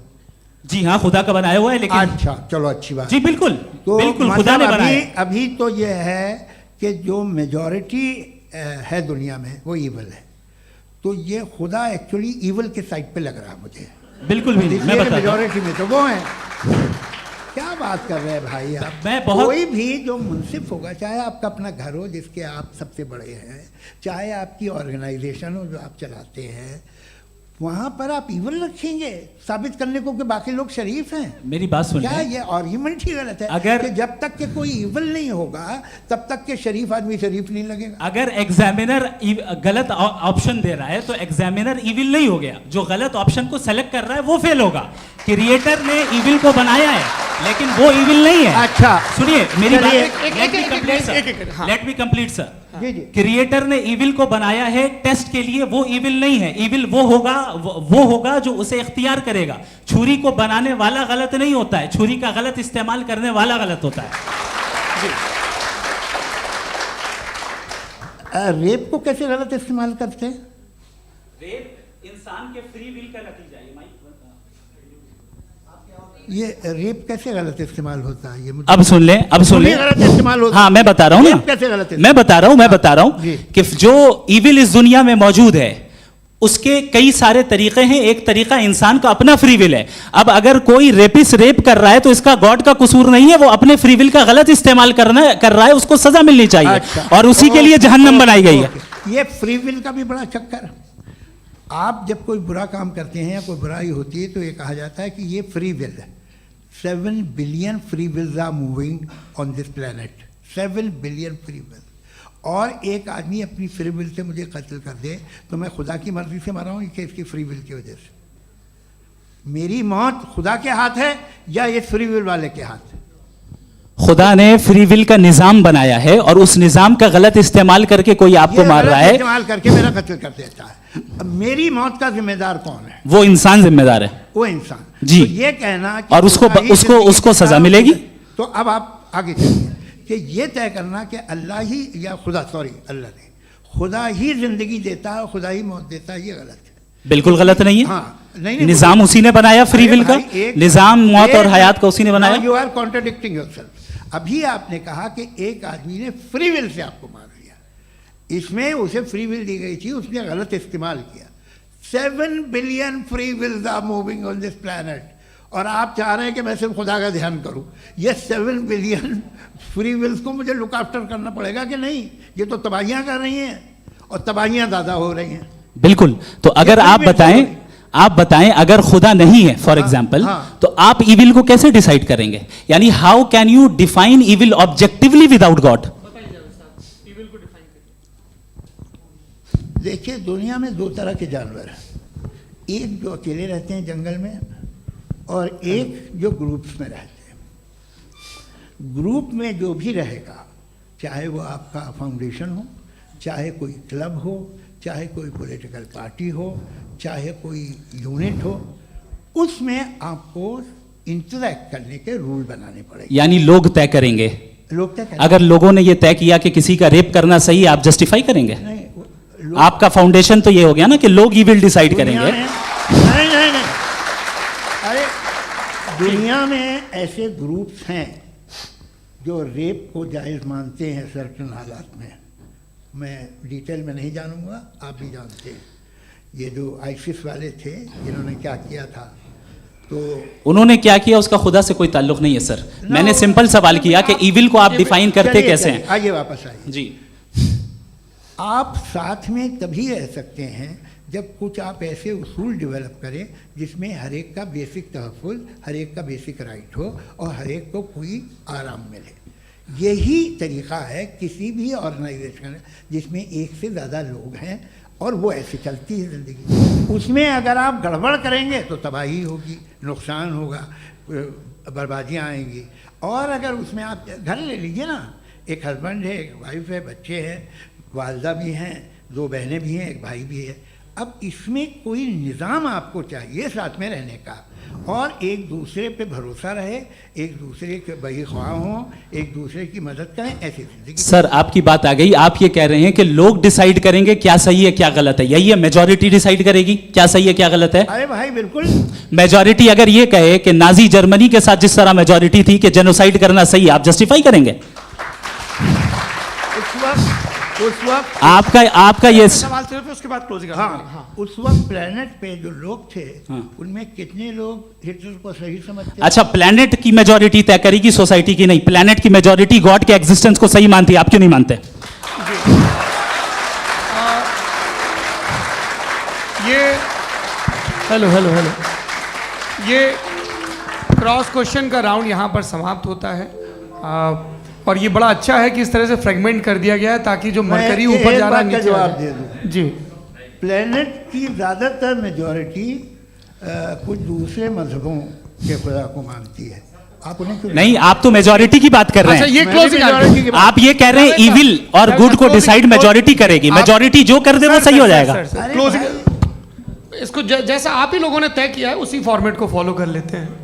हाँ। भाई मैंने तो भले लोगों पे एतबार किया और तब मॉडरेशन तय किया, जी आपके पास 5 मिनट का वक्त है, क्लोजिंग आर्ग्यूमेंट है, उसके बाद हम ऑडियंस से क्वेश्चन आंसर लेंगे जावेद साहब के क्लोजिंग आर्ग्यूमेंट के बाद। Okay, time starts now. बहुत शुक्रिया जी। हमारा जो टॉपिक है डज गॉड एग्जिस्ट, मैं इस पे इतने एकेडमिक तैयारी करके आया था, मुझे था कि मैंने सोचा था कि कई सारे मैं आर्ग्यूमेंट्स दूंगा, लेकिन वक्त की भी किल्लत और जावेद साहब बार बार इधर उधर चले जा रहे थे तो उसको भी थोड़ा एंटरटेन करना पड़ गया। डज गॉड एग्जिस्ट पे मैं एक ही आर्ग्यूमेंट दे पाया, आर्ग्यूमेंट्स बहुत हैं और डेफिनेटिव आर्ग्यूमेंट्स हैं, और मेरे आर्ग्यूमेंट को किसी एक राउंड में भी इन्होंने एंटरटेन नहीं किया और रेफ्यूट नहीं किया, एक राउंड में भी नहीं, एक राउंड में भी नहीं, और ना ही अभी अभी आपका क्लोजिंग आर्ग्यूमेंट आएगा नहीं, वो उसमें। बता देना। Argument of contingency sir. अरे मैं आपसे कई बार कह चुका हूँ कंटीजेंसी का मतलब अब मैं कैसे सर, समझाऊं प्लीज, आपको, आपस में हाँ आप और प्लीज, कितने प्लीज, आसानी से समझाऊं मैं, मुझे तो नहीं समझ में आ रहा है बस। आप अपनी- sir, argument sir, of contingency Urdu में बोल सकते हैं। हाँ, आप अपनी बात पूरी कर लें जी। आखिरी 4 मिनट। दूसरी चीज, just a minute please ma'am, can I talk. दूसरी चीज ये है कि आपने एक तो इसका जवाब नहीं दिया, दूसरा आपने गॉड के ना होने पर कोई डेफिनेटिव आर्ग्यूमेंट नहीं दिया, सिर्फ मजहब पे बात कर रहे हैं आप। मजहब तो आज हमारा टॉपिक ही नहीं था, आज तो हमारा टॉपिक हो, आप मजहब से ले लेकर आईएस तक चले गए, भाई हमारा क्या ताल्लुक है उससे, वी कंडेम देम, और उसका गॉड से क्या ताल्लुक है। अगर कोई गलत काम कर रहा है, किसी ने किसी को कत्ल किया, किसी ने किसी का रेप किया, उसको सजा मिलनी चाहिए, और आपके पास कोई भी rational strong foundation of morality नहीं है।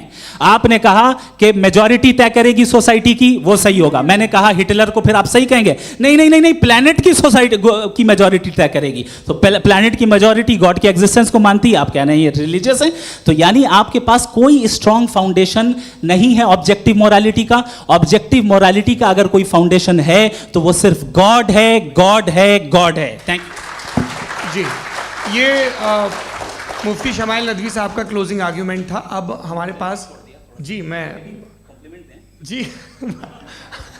ये बड़ा अच्छा है कि दोनों लोगों को मॉडरेटर से शिकायत भी और बोल रहे हैं भाई हमारी शाबाशी भी तो करते चलो। अब मेरी बात जी नहीं समझ में। आपके पास जावेद अख्तर साहब 5 मिनट का वक्त है, ये आपका क्लोजिंग आर्ग्यूमेंट है, टाइम रीसेट कर दें जी। देखिए बहुत सारी बातें हैं। गॉड का डेफिनेशन दुनिया के किसी भी रिलीजन में है कि वो ओमनीपोटेंट है, ओमनीप्रेजेंट है, he is just, he is kind, he loves you and so on. मैं जब दुनिया देखता हूँ तो मुझे कोई ऐसा सुप्रीम पावर यहाँ दिखाई नहीं देती है जो इंसान की बहबूदी के लिए कुछ कर रही हो, कमज़ोर को बचा रही हो, मदद कर रही हो, जालिम को पीछे हटा रही हो। मैं नहीं देखा, तारीख़ में नहीं। एक तो अगर है और ये देख रहा है तमाशा तो उसका होना न होना बराबर है।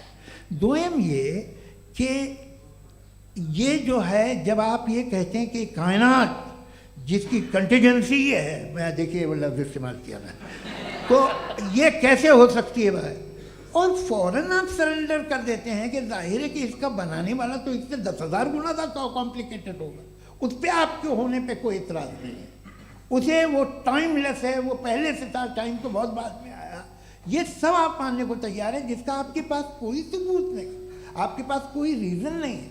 आपकी तारीख क्या है मज़हबों की, बिलीफ की, जो खुदाओं का बिलीफ है, ये कॉन्स्टेंटली गलत साबित होता रहा है। मतलब आप कहें कि अरिस्टोटल के ज़माने में तो सब जाहिल थे, वो भी इतने ही यकीन से खुदा पे यकीन रखते थे जो अब नहीं रहा, ये भी नहीं रहेगा, आप लिख लीजिए। और इसके आसार आपको दुनिया में दिखाई देना शुरू हो चुके हैं। ये बहस क्या आज से 100 साल पहले इस तरह हो सकती थी, यहाँ तक तो आपको हम ले आए हैं। तो सर अरे इनको मदद की ज़रूरत नहीं भाई, ये सेल्फ सफिशिएंट आदमी है, आप क्यों इनकी मदद कर रहे हैं? सर प्लीज तो ये जो है तमाम बातें अपनी जगह हैं, ये एक पैकेज है।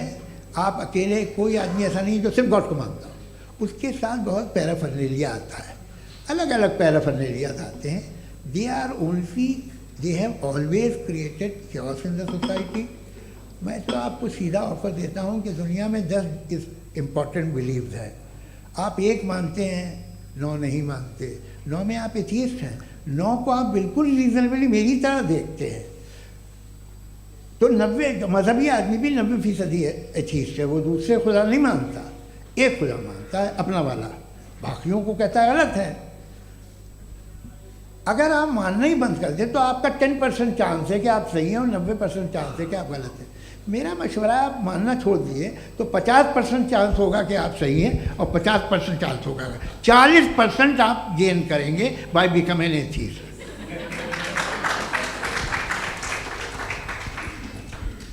ये एक फरसूदा ख्याल है, ये ख़त्म हो रहा है। हो सकता है मेरी ज़िंदगी में ना हो, लेकिन ये हो जाएगा। जो बातें ये इनको आप मेटाफिज़िकल ये वो ऐसे रिस्पेक्टेबल टर्म दे दिए, ये तो उन लोग के हैं जिन्हें ना फिज़िक्स मालूम थी ना मेटा मालूम था, ये उन्होंने आपको दिए हैं। जी बहुत शुक्रिया आप दोनों लोगों का। और अब इस बातचीत का आखिरी राउंड शुरू होगा, डज गॉड एग्जिस्ट की ये बहस मुफ्ती शमाइल नदवी और जावेद अख्तर साहब के बीच। आप लोग अपने अपने हाथ ऊपर करेंगे, मैं यहाँ से तय करूँगा। और माइक हमारे पास है क्या? एक ही माइक है ऑडियंस के लिए? 2 माइक है, एक इस तरफ एक इस तरफ, ठीक है। तो जी सबसे पहले हमारी सहयोगी हैं मारिया शकील जी, पूछिए सवाल। थोड़ा सा रुकेंगे ताकि कैमरे का फ्रेम आप पर आ जाए, आपकी तो प्रैक्टिस है टीवी की। जी नदवी साहब, मैं खुदा को मानती हूँ, पहले मैं इसी प्रमाइस से शुरू कर रही हूँ और ये बता रही हूँ आपको, मैं मानती हूँ। लेकिन कुछ सवाल हैं जो जावेद साहब ने उठाया, उसका जवाब आपको देना चाहिए। पहला सवाल ये कि गज़ा में सालों से छोटे बच्चे मर रहे हैं, वो उनको अगर खुदा मर्सीफुल है, हम मानते हैं कि अल्लाह ताला में बहुत ताकत है, तो वो बच्चे क्यों मर रहे हैं? दूसरी बात ये कि अगर कंटिजेंसी की जो आप बात करते हैं, पूरे मुस्लिम ममालिक मिल कर के भी उन गज़ा के बच्चों को क्यों नहीं बचा पा रहे हैं? क्योंकि अगर वो चाहते, क्योंकि अल्लाह ताला उन पर हुकूमत करते हैं, सब पर हुकूमत करते हैं, तो वो उनको क्यों नहीं बचा? जी थैंक यू वेरी मच। बहुत अच्छा किया आपने इस चीज़ को जिक्र कर दिया, मैं इसको और अच्छे से एक्सप्लेन करने की कोशिश करता हूँ। देखें, जहाँ तक आपने कहा कि गज़ा के बच्चों को मारा जा रहा है, देखें 2 वर्ल्ड व्यू है, एक एथीस्टिक वर्ल्ड व्यू, एक थीस्टिक वर्ल्ड व्यू है। बच्चे मर रहे हैं दोनों वर्ल्ड व्यू में, लेकिन हमारा वर्ल्ड व्यू कह रहा है कि रिकॉम्पेंस है, ये कह रहे हैं कि उनका मरना बेकार जाने वाला है, कोई उसका रिकॉम्पेंस नहीं है, चूंकि इनके यहाँ आखिरत और अल्लाह का कोई तसव्वुर या गॉड का कोई तसव्वुर नहीं है।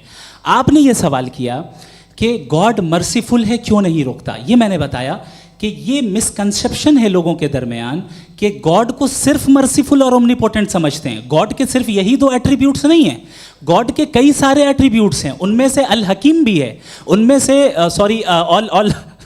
ऑल वाइज भी है, ऑल नोइंग भी है। लिहाजा अगर इस दुनिया में किसी को तकलीफ आ रही है और गॉड उसको नहीं रोक रहा है, वो इसलिए नहीं रोक रहा है चूंकि इंसानों को फ्री विल दिया गया है। ठीक इसी तरीके से अगर एक डॉक्टर किसी छोटे बच्चे को इंजेक्शन लगा रहा है, उसे तकलीफ पहुंच रही है, उसके लिमिटेड पर्सपेक्टिव के एतबार से ये गलत हो रहा है और डॉक्टर बुरा है। लेकिन जब आप ब्रॉडर पिक्चर को देखेंगी, आपके और हमारे पास सिर्फ एक पिक्सल है, हमें इतना नजर आ रहा है कि गज़ा में कत्ल हो रहा है, लेकिन इसके पीछे कितना रिकॉम्पेंस उनको मिलने वाला है, पूरा पिक्चर गॉड के पास है। तो एक पिक्सल से आप पूरे पिक्चर को कभी भी जज नहीं कर सकती। आप इसमें कुछ जोड़ना चाहेंगे? आपको कुछ बोलना है इसमें? भैया आपने बहुत अच्छा जस्टिफिकेशन दिया, या आप वो जो वहाँ के प्राइम मिनिस्टर इजराइल के उन्हें भेजिए, वो बहुत खुश होंगे। आप जस्टिफिकेशन दे देना कि अगर गॉड नहीं है तो बच्चे क्यों मर रहे हैं, आप बताएं। वो ये सवाल पूछ रहे हैं कि अगर आप ईश्वर का अस्तित्व नहीं मानते हैं तो उन बच्चों की मौत को आप कैसे इंटरप्रेट करते हैं? भाई ये दुनिया जो है, जो ताकतवर लोग होते हैं वो एक नाइंसाफ़ी करते हैं। तो ये अच्छा काम है आपके नज़दीक, तो नेचर नाइंसाफ़ी पे मबनी है। अरे मेरे भाई, आप नेचर की कहाँ बात कर रहे हैं, तो इंसान की बात। तो फिर जब मैं इंसान की बात कर रहा था, आप नेचर की बात करने लग गए। क्रॉस एग्जामिनेशन नहीं। हाँ, अब आप मुझे बोलने नहीं देंगे तो अलग बात है, आप बोलिए, मुझे कोई जल्दी नहीं। जी नहीं, ये क्रॉस एग्जामिनेशन मुझे बोल तो लेने दीजिए। जी बोलिए। क्या बात ये है कि ह्यूमन सोसाइटी तभी साथ में रह सकती है जब वो मोहब्बत से, एकता से, एक दूसरे के एहतराम करके रहे। इसके अलावा पॉसिबल नहीं है, अकेले तो इंसान रह ही नहीं सकता। वहाँ पर कुछ लोग हैं जो फाउल करते हैं, वो फाउल हमेशा से तारीख में होता आया है। आज ये हो रहा है, जो हो रहा है बहुत बुरा हो रहा है, बहुत जालिमाना है, बहुत जाबराना है। उसको आप कहें कि ये बच्चों को कॉम्पनसेशन मिल जाएगा या इसकी इंजेक्शन है, इंजेक्शन तो हेल्थ के लिए दिया जाता है।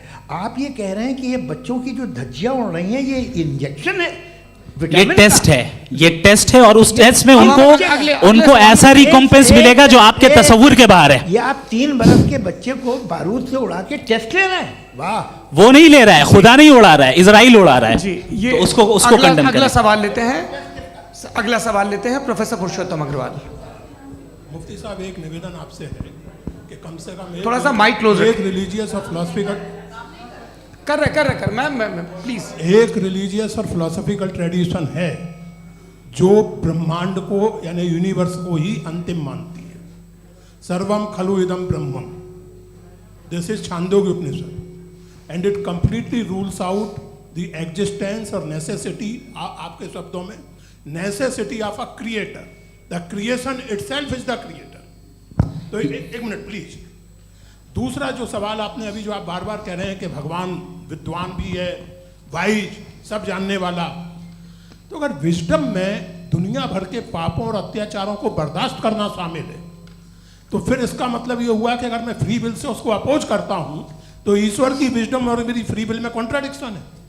Because when I am opposing whatever is happening in Gaza, then I am opposing the God's will और गॉड्स विजडम। जवाब लेते हैं क्योंकि तो गॉड की विजडम में, एक मिनट सर प्लीज सर, ये एक जुमला, गॉड की विजडम है कि गाजा में जो कुछ हो रहा है वो हो रहा है, मैं उसको अपोज कर रहा हूं, तो मैं गॉड की विजडम के खिलाफ जा रहा हूं। एक सवाल। दूसरा ये नहीं, आपने 2 ऑलरेडी। सर आप और सवाल कर लें, लेकिन मुझे 2 जवाब दे सर, दें। सर, पहले आपने ये सर, कहा, सर, सुनिए मेरी बात सुनिए। भाई इजराइल के गॉड के मुताबिक तुम्हारा ठीक हो रहा है ना? प्रोफेसर, नहीं हो रहा है, ठीक नहीं हो रहा है, मैं बता रहा हूं क्या हो रहा है। आप तशरीफ रखें, मैं बता रहा हूं क्या हो रहा है। Late me complete please. एक सेकंड गाइस, एक सेकंड। ये देखिए, ऐसा है कि ये सब बड़ा आपस में विचार विमर्श के बाद ये तय हुआ था कि कुछ नियम बना लिए जाएं ताकि एक टाइम बाउंड बातचीत चले। और भाई साहब, आप बड़ा ज़रूरी काम कर रहे हैं, लेकिन कैमरे के फ्रेम में आके उस काम को गड़बड़ कर दे रहे हैं। ठीक है गुरु, अब मेरे को कहीं का गुस्सा कहीं निकालना था, सॉरी। नहीं, कोई गुस्सा नहीं है जी। तो प्रोफेसर ने सवाल पूछे, आप उनके जवाब दें, और थोड़ा ये सब लोग थोड़ा ख्याल रखें भाई, सवाल संक्षिप्त रखें जी। आपने 2 सवाल किया।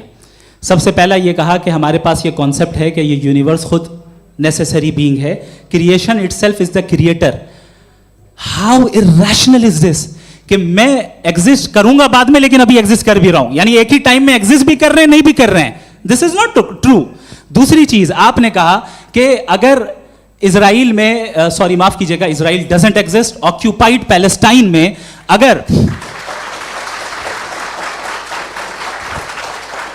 अगर ऑक्यूपाइड पैलेस्टाइन में बच्चों को मारा जा रहा है फ्री विल की वजह से और गॉड नहीं रोक रहा, ये कॉन्ट्रडिक्शन है। ये बताइए कि एक एग्जाम में एक बच्चा गलत आंसर लिख रहा है, सुनिए, एग्जामिनर चाहे तो रोक सकता है, क्यों नहीं रोक रहा है? ये कॉन्ट्रडिक्शन है या कॉन्ट्रडिक्शन नहीं है?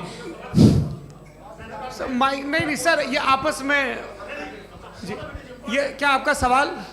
माइक दीजिए। फ्री विल दिया गया है टेस्ट के लिए, अकाउंटेबिलिटी के लिए। अगर फ्री विल नहीं होता तो आप कहते हैं हमें रोबोट बना दिया गया। नॉट मिसरिप्रेजेंट माय पोजीशन, आपकी जो भी पोजीशन, मैं अपनी फ्री विल के नाते, अपने ह्यूमन विजडम के नाते गाजा में हो रही अत्याचार का विरोध करता हूं। बिल्कुल करना चाहिए। आपके हिसाब से मैं गॉड की विजडम का विरोध कर रहा हूं? बिल्कुल नहीं, वहां जो हो रहा है गॉड की बिल्कुल भी नहीं, बिल्कुल भी नहीं। उसका वहां पर गाजा में कत्ल होना ये इंसानों के गलत इस्तेमाल का नतीजा है, फ्री विल के इस्तेमाल का नतीजा है। गॉड इसका हुक्म नहीं देता, उससे रोकता है। यही तो मसला है ना, आपके लिए कॉन्सेप्ट क्लियर? नहीं भाई, आपने तो बताया था इंजेक्शन लगाने से बच्चे को तकलीफ होती है, ये इंजेक्शन लगा। सर आप ऐसे रेटोरिक स्टेटमेंट दे तब तो कोई मसला नहीं, आपने समझते बोला रहेंगे। कि this is a rhetoric statement, this is not a logical argument sir. I am sorry, I am sorry. आखिरी 30 मिनट बड़े मुश्किल होने वाले हैं जी। मुफ्ती साहब आगे बैठे हैं, इनको माइक दीजिए। हाँ तरुण, माइक आप अपने पास रखिए, आपको कैमरे का फ्रेम पता है जी। सबसे पहले दोनों को मुबारकबाद। एक सर अपना आप नाम बता दें। आप अमेरिका में शिकागो में रहते हैं, इतना मुझे याद है। बताया आपको, यासिर नदीम अलवाजदी मेरा नाम है। जावेद सर, आपसे एक क्वेश्चन है इन्फिनिट रिग्रेस के ताल्लुक से। एक हाइपोथेटिकल सिनेरियो है, मसलन अगर आप सर माइक थोड़ा सा प्लीज क्लोज रखिए जी।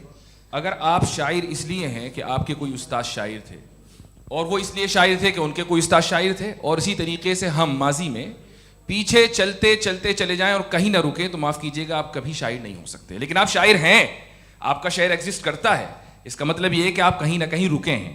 तो मेरा सवाल ये है कि क्या आप इन्फिनिट रिग्रेस ऑफ कॉजेस को लॉजिकल फैलेसी मानते हैं या नहीं मानते? हाँ या ना?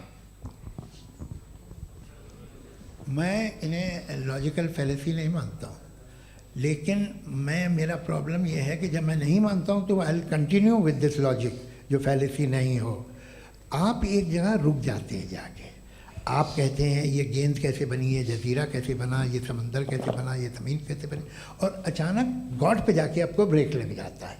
एक बार आप सवाल नहीं करते कि भाई इनको बनाने वाला तो इनसे भी कॉम्प्लिकेटेड होगा, वो कैसे बना, उसके बारे में आपने इत्मीनान कर लिया, वो हमेशा से है। तो अगर आप उसे हमेशा से मानते हैं तो फिर ये मान लीजिए कि कायनात हमेशा से है, क्या तकलीफ फिर हम वजूद में नहीं आते ना। जी है?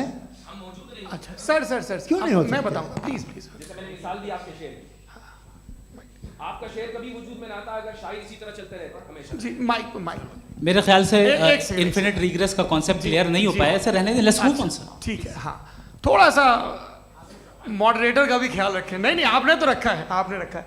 यहाँ पे गौहर रजा साहब हैं, वो भी एक सवाल पूछना चाहते हैं।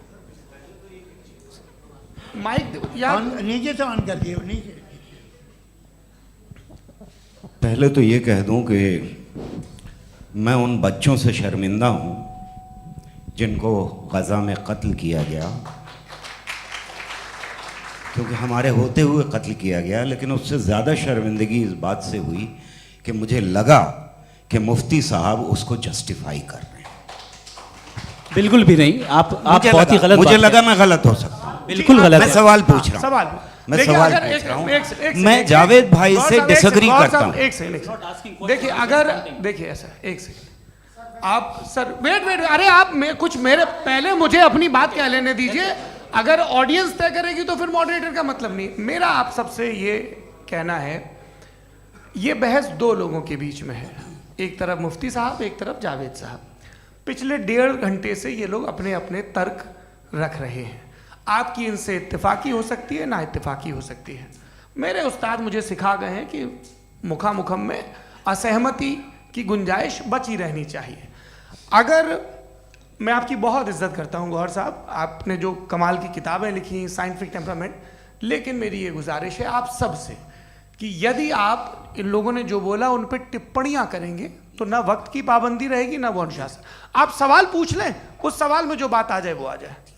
मैं जावेद साहब से डिसएग्री करता हूं, इसलिए जावेद साहब से सवाल पूछ रहा हूं। आपका सवाल जावेद अख्तर साहब से। और सवाल ये है मेरा कि जावेद साहब ने कई बार लॉजिक का इस्तेमाल किया कि साइंस में लॉजिक है और रिलीजन में लॉजिक नहीं है। मेरा ख्याल ये है कि रिलीजन में भी लॉजिक है, लेकिन उस लॉजिक की बेसिस ये है कि आप रुक जाते हैं, जिसका जिक्र जावेद साहब ने बार बार किया, यानी खुदा के तसव्वुर पे आते हुए, गॉड के तसव्वुर पे आते हुए रुक जाते हैं।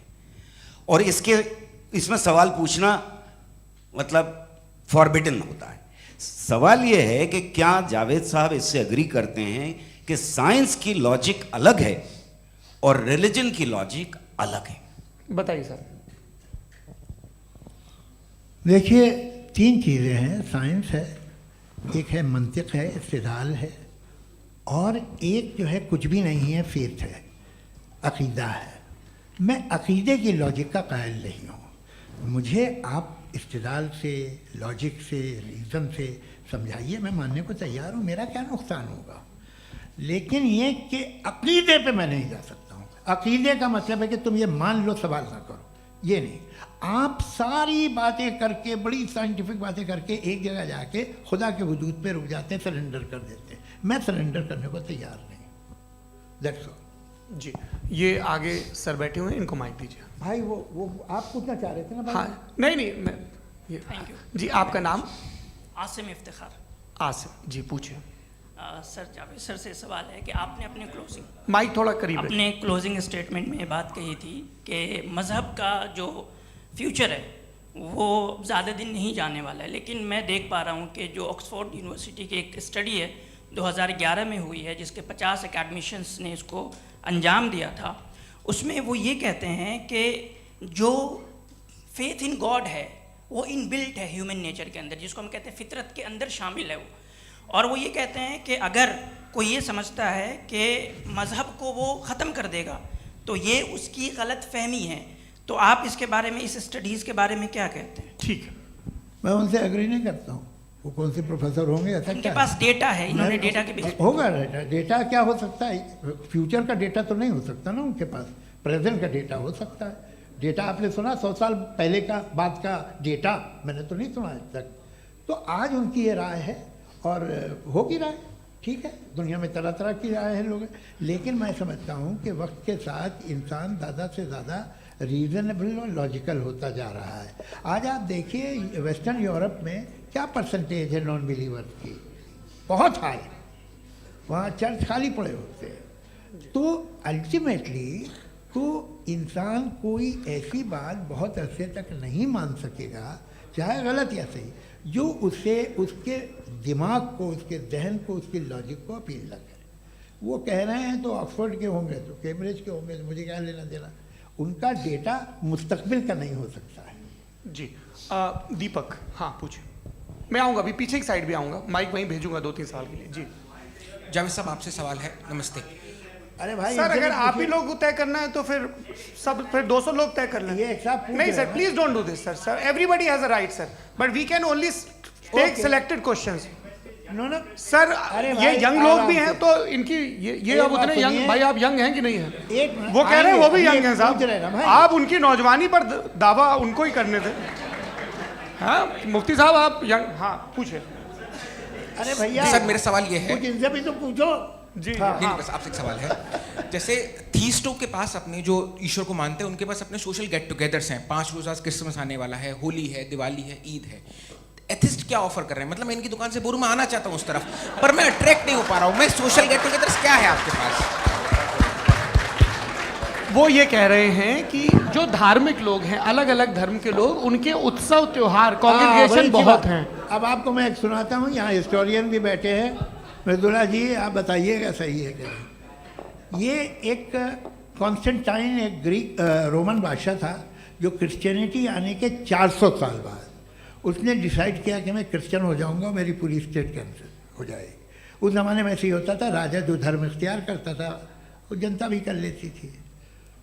इसलिए कि वो हो गया था बैंकक्रप्ट, और उसे जो मेडिटेरियन कोस्ट के रिच क्रिश्चियन वो थे मर्चेंट, उससे पैसा चाहिए था। तो उसने कहा यार क्रिश्चियन हो जाओ। तो उसने अपने वजीर से कहा कि भाई ये हिस्ट्री है कि अब हम लोग क्रिश्चियन हो जाते हैं। कहते सर हो जाएंगे, कोई प्रॉब्लम नहीं है, लेकिन एक प्रॉब्लम ये है कि 17 दिसंबर से 25 दिसंबर तक जो पेगन फेस्टिवल होता, जो पेगन थे वो लोग, जो फेस्टिवल होता है वो बंद हो जाएगा, इसलिए कि हम क्रिश्चियन हो गए तो होगा नहीं। तो वो बच्चों को बहुत बुरा लगेगा, पब्लिक को बहुत इन्जॉय करते हैं, ख़ासतौर से 25 को मेन डे। उसने कहा ये तो सही कह रहे हो, ये जीसस क्राइस्ट की पैदाइश कब थी? कहते साहब वो अप्रैल में थी। नहीं, कट करो, वो 25 दिसंबर को है। ये हकीकत है। और 400 साल बाद क्रिश्चियनिटी के अप्रैल से दिसंबर ले आए, और इसलिए कि यहाँ पेगन फेस्टिवल होता था। अब मनाते हैं आप आराम से। ये जो सारे फेस्टिवल हैं ये रिलीजन से, हर एक को एक इंटरटेनमेंट डिपार्टमेंट चाहिए होता है अपनी कंपनी चलाने के लिए। तो ये रिलीजन ने, ये सेकुलर त्यौहार थे जिन्हें रिलीजन्स ने ले लिया है। ये मौसम के थे, फसलों के थे, किसानों के थे, उसको आपने लेके रिलीजियस रंग दे दिया। ये कोई रिलीजन से थोड़ी आए आप। अच्छा हमें देखिए, हम तो मुल्द हैं, हम ईद मनाते हैं, हम दिवाली मनाते हैं, हम होली मनाते हैं, हम क्रिसमस मनाते हैं। बम्बई की फिल्म इंडस्ट्री की सबसे बड़ी होली हमारे घर में होती है, सबसे बड़ी ईद हमारे घर में होती है। वो हमारी सोशल वो है, हमारा हेरिटेज है। ऐसा थोड़ी है कि we will throw the baby along with the water. ये तो अच्छी चीज़ है, इन्हें रखो, जो बेकार है फेंक दो। जी हाँ, हेलो जी, मेरा सवाल नादवी जी से है। जैसा कि आपने बोला कि गॉड टाइम के भी परे हैं और गॉड इतनी कॉम्प्लेक्स चीज़ है कि उसे ह्यूमन माइंड समझ नहीं सकता, और गॉड ने अर्थ पे फ्री विल भी दे दी है, तो आप अपना वक्त ज़ाया क्यों कर रहे हैं गॉड के बारे में बात करके? अपन को तो बात करनी चाहिए कि सोसाइटी को बेहतर कैसे करें। जी मैं गॉड वही बताता है सोसाइटी को कैसे बेहतर करें। अभी मैं आपका जवाब देता हूँ। आपने कहा कि टाइम पे वो एग्जिस्ट नहीं करता, मेरा सवाल ये है कि जैसा आपने बोला कि गॉड बहुत ही कॉम्प्लेक्स चीज़ है। मैंने कहा ही नहीं कि कॉम्प्लेक्स है, तो आपके अल्फाज हैं। कॉम्प्लेक्स का लफ्ज गॉड के लिए सुइटेबल नहीं है। क्यों? क्योंकि कॉम्प्लेक्स वो चीजें होती हैं जो ऑब्जेक्ट हो। God is not an object. जिसको आप इंस्ट्रूमेंट के जरिए लेबोरेटरी में जाके टेस्ट करें, oh it's very complex. No, वो कोई कार का इंजन नहीं है। मेरा वो सवाल फिलोसॉफिकली नेसेसरी बीइंग ऐसी बीइंग है जो सिंपल बीइंग है। हाँ, आप उसको मुकम्मल तौर पे उसकी तमाम हिकमतों को जान ले और हर चीज़ को जान ले, ये पॉसिबल नहीं है, क्योंकि वो ऑल वाइज है, आप ऑल वाइज नहीं है, और वो खुदा है, वो आपको सारी चीज़ें बता दे, ये ज़रूरी नहीं। मेरा सवाल ये नहीं था, मेरा सवाल ये था कि जब गॉड इतना परे है इस दुनिया से कि उसने अर्थ पे फ्री विल भी दी है, हम सब ह्यूमंस की फ्री विल है, और जो सोसाइटी में हो रहा है वो अपन लोग डिसाइड करेंगे, तो अपन लोग डिसाइड नहीं करेंगे ना, अपन लोग डिसाइड नहीं करेंगे।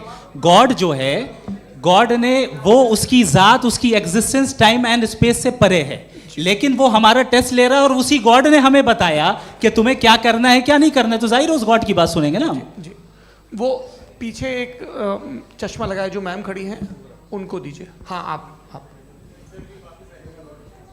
जी जी बिल्कुल आएंगे। देखिए मैं कोशिश कर रहा हूँ सब तरफ जाने की। हाँ, उनको दीजिए माइक। जी, हेलो सर, मैं ओमनी प्रेजेंट नहीं हूँ, टाइम पाबंद हूँ और जहाँ तक कोशिश कर सकता हूँ करूँगा। जी, अपना नाम बताइए। मेरा नाम उर्सुला है, मैं दिल्ली यूनिवर्सिटी की एक स्टूडेंट हूँ और मैं स्टूडेंट फेडरेशन ऑफ इंडिया से हूँ। मेरा सवाल मुफ्ती जी से है कि इस हॉल के इस कमरे में बैठ के हम लोग रेप की मोरालिटी के बारे में फिलोसफिकली बात तो कर सकते हैं, बट असलियत ये है कि रोज़मर्रा की ज़िंदगी में औरतें रेप के थ्रू गुजरती हैं, और हम लोग सिर्फ नंबर्स पे इस तरह नहीं देख सकते, क्योंकि कितनी औरतें हैं इन कंट्रीज़ में जहाँ पे आप बता रहे हैं कि केसेस कम हैं, जिनका एक्सेस है कि वो जाके केस फाइल कर सकें। कितनी औरतें हैं जो जिनको काम करने की आज़ादी है उन कंट्रीज़ में। यूरोप में ये आज़ादी आ गई, यूरोप में ये रूल्स आ गए, तो हम आज उसके बारे में बात कर पा रहे हैं। जी, जवाब। आपने ये कहा कि कमरे में बंद होकर हम लोग इस पर फिलोसफिकली बात कर सकते हैं, लेकिन हकीकत में क्या हो रहा है, वो ग्राउंड लेवल पे क्या हो रहा है जो बहुत गलत हो रहा है, और वो सफ़र कर रही हैं। आई एग्री, बहुत गलत हो रहा है, और जो गलत हो रहा है उसको हमें रोकना है। और क्यों रोकना है, वो गलत क्यों है, हमारे पास इसका ऑब्जेक्टिव फाउंडेशन है, इनके पास उसका ऑब्जेक्टिव फाउंडेशन नहीं है। मैं ये कहना चाह रहा हूँ कि जहाँ पे भी जुल्म हो रहा है, जहाँ पे भी औरत पे जुल्म हो रहा है, या उसकी इज्जत लूटी जा रही है, या उसे तकलीफ पहुँचाई जा रही है, और सिर्फ औरत नहीं, किसी इंसान के ऊपर भी जुल्म हो रहा है, तो उसके खिलाफ खड़ा होना, ये मॉरलिटी हमारे पास गॉड के पास से आई है। वरना जावेद साहब तो कह रहे हैं कि जो है मेजॉरिटी डिसाइड करेगी, तो मेजॉरिटी तो कभी भी बदल सकती है। क्या आप नातू? हाँ। ये थोड़ी सी आपको गलतफहमी है। मैं अगर मेरे जुमले से ये मदना निकला या मैंने कहा, तो ये जुमला मैं वापस लेता हूँ, ये मेरा मतलब ही नहीं था कि मेजॉरिटी डिसाइड करेगी। मेजॉरिटी डिसाइड करे तो दुनिया में बड़ी, वैसे आपने कहा था ये जुमला। अच्छा, हो सकता है, मैं मान रहा हूँ, बाद में रिकैप कर लेंगे। अरे एक सेकंड, मैं अपनी एक्सप्लेनेशन देता हूँ। मुनासिब बात यह है कि हम सब के सब दिल में जानते हैं कि क्या अच्छा है क्या बुरा है, हमें पता है अच्छी तरह से। जो लोग बुरे काम करते हैं उन्हें भी मालूम अच्छा क्या है। यही तो सवाल था हजरत कि फिर ये मोरालिटी आई कहाँ से? Cross examination. हाँ जी, हाँ। मोरालिटी साथ रहने की डिजायर से आई है, यानी साथ रहकर जो कुछ कह दे, जो कुछ कर दे, वो हो जाएगा? नहीं नहीं, तो आप कायदे से रह ही कर सकते हैं जब तक लोगों में मोरालिटी हो, वरना आप क्यास हो जाएगा। ये आपको कैसे पता? जी, हमने देखा ना, जहाँ मोरालिटी का क्यास हो गया, हम देखते हैं। कहाँ पे देखते भाई? दुनिया में। आप जो कह रहे हैं, आप कहीं पे अगर गलत हो रहा है, इस बहस तो के उसको बाद आप मैं गलत देखिए। आप एपिस्टेमोलॉजी की बात कर रहे हैं, मैं ओंटोलॉजी की बात कर रहा हूँ। मैं इस बहस के बाद आप दोनों लोगों को चाय पे होस्ट करूंगा, वहां पे क्रॉस एग्जामिनेशन कर लीजिएगा। अभी ऑडियंस का हक मार रहे हैं आप लोग भाई, सर जस्ट लोग हैं आप लोग। और ये भाई ये हाँ, उधर आएंगे, इनको जी सर आएंगे। अच्छा सर मेरा नाम लईकुर रहमान है और मैं अलीगढ़ मुस्लिम यूनिवर्सिटी का स्टूडेंट हूँ, और जहाँ तक मुझे पता है कि sir you are also product of Aligarh Muslim University. मैं भी उसी चमन का बुलबुल। हाँ सर, तो बहुत खुशी हुई मुझे जान करके कि मैं आपसे मिलूंगा। सवाल सर, मेरा सवाल यह है, सर सैयद अलैहिर्रहमा का नज़रिया यह था कि खुदा के वजूद को अक़ल के दायरे में रह कर के तलाश करना, न कि पूरी तौर से उसका इनकार कर देना। Sir how will you define it? नहीं, तो ये तो आप इन्हें बताइए। ये सवाल आपसे खुदा का वजूद साबित कर रहे हैं, तो सर आपने इनकार कर रखा है, इस वजह से मेरा क्वेश्चन उन्होंने यही सर से एक सेकंड, सर सैयद ने यही कहा ना कि अक्ल से आप खुदा के वजूद को साबित नहीं कर सकते, यही कहा ना भाई। वो उन्होंने कहा कर सकते हैं और वो कर दिया गया आज। वो फोन तलाश करना या साबित करना अकल से ताल्लुक, अकल से नहीं सर हो सर अरे सवाल तो सुन लीजिए जी। अकल से नहीं हो सकता है, यही कहा ना आपने। अकल से हो सकता है। अरे वो यही कह रहे हैं भाई, आप बता रहे हो सकता है, वो तो कुछ और। आप अगर सर देखो नौजवान फोन ले लो, वो इतनी बोले। कमाल की यूनिवर्सिटी है। अरे भाई दे दो मेरी ना बात जरा तो- 1 मिनट, अरे दे दो मेरे भाई माइक। मेरी बात सुनो, नहीं, माइक मैं पे समझ- बोलो ताकि जो लाखों लोग देख रहे हैं माइक दे दो ना। अरे देंगे ना माइक, तुम ठहरो तो। हाँ सर, मेरा सवाल ये था कि सर सैयद अलैहि रहमा का एक नज़रिया था अपना कि खुदा का जो वजूद है उसको अक़ल के दायरे में रह कर के तलाश करना है, न कि पूरे तौर से इनकार कर देना है। ये उनका कॉन्सेप्ट था। लेकिन मेरा सवाल ये है कि आप इसको कैसे डिफाइन करते हैं, एक्सप्लेन कैसे करेंगे, मैं आपसे जानना चाहता हूँ, क्योंकि you are the product of Aligarh Muslim University. मुझे अकल के दायरे में रख के मैंने बहुत तलाश की, मुझे मिला नहीं। हाँ ये इधर उधर वो चश्मा लगाए जो, हाँ उनको दे दीजिए। जी जी फटाफट पूछिए, बस 5 मिनट है, 5 मिनट में खत्म हो रहा है। हाँ अस्सलाम वालेकुम मुफ्ती साहब। एंड मेरा सवाल जावेद अख्तर साहब से। क्या नाम है आपका? अरे भैया सब मुझे तो पूछ रहे हो। फैज पूछिए फैज साहब। तो मेरा सवाल ये है कि अभी जो एथियस्ट है वो problem of evil argument use कर रहे हैं अगेंस्ट मुस्लिम्स, राइट? कि इस दुनिया में इतना सारा इविल है और अगेंस्ट मुस्लिम तो यहाँ अगेंस्ट थियस्ट। हाँ थोड़ा सा करेक्ट कर लीजिए भाई, पूरी मशक्कत ही इसी बात की थी कि किसी एक मजहब पे बात ना टिके। जी, तो बेसिकली ये आर्गुमेंट ऐसा है कि इस दुनिया में इतना ज़्यादा ईवल एग्जिस्ट करता है और अगर एक ऑल गुड गॉड है तो वो रोकता क्यों नहीं है? लेकिन इस सवाल में एक हिडन अजम्पशन ये है कि इस दुनिया में ईवल एग्जिस्ट करता है। अब एथियस्ट ये कैसे ऑन्टोलॉजिकली प्रूव कर सकते हैं कि इस दुनिया में ईवल एग्जिस्ट करता है? मैं आपको बताता हूँ, थोड़ा सा समझा। नहीं सर हम लोग इनको सुनिए। नहीं please don't do that. I want to explain ontologically. नहीं हम समझ गए सर, इनको अब जवाब देने दीजिए। अच्छा सवाल पूछ लो मैं। अभी तक क्या था वो मैं थोड़ा सा ऐड ऑन कर लेता हूँ। तुम गुरु, तो हम जब इसका राउंड 13 करेंगे ना तब तुमको स्टेज पे बिठाएंगे। जी तो हाँ जल्दी से। तो देखिए एथियज्म के हिसाब से सब कुछ रैंडमली बन गया है, सब कुछ एटम्स और मॉलिक्यूल्स है। एक पत्थर में और मुझ में सिर्फ इतना फर्क है कि हम लोग एटम्स और मॉलिक्यूल्स का अलग अलग रीअरेंजमेंट है। अब एक पत्थर को कोई इंसान तलवार से 2 टुकड़ों में काट दे या मुझे, according to atheism it is same. There is no evil and good according to atheism. जी अच्छा फैज साहब का सवाल ये है कि हाँ कोशिश भी करते तो इससे गलत सवाल नहीं कर पाते। एक लाइफ फॉर्म है और लाइफ फॉर्म में फीलिंग्स हैं, मतलब लाइफ फॉर्म सुनता है, देखता है, टेस्ट कर सकता है, फील कर सकता है, तो उसकी जो ये जो क्वालिटी इस बबल में आ गई हैं वो जानवर में भी है, इंसान में भी है।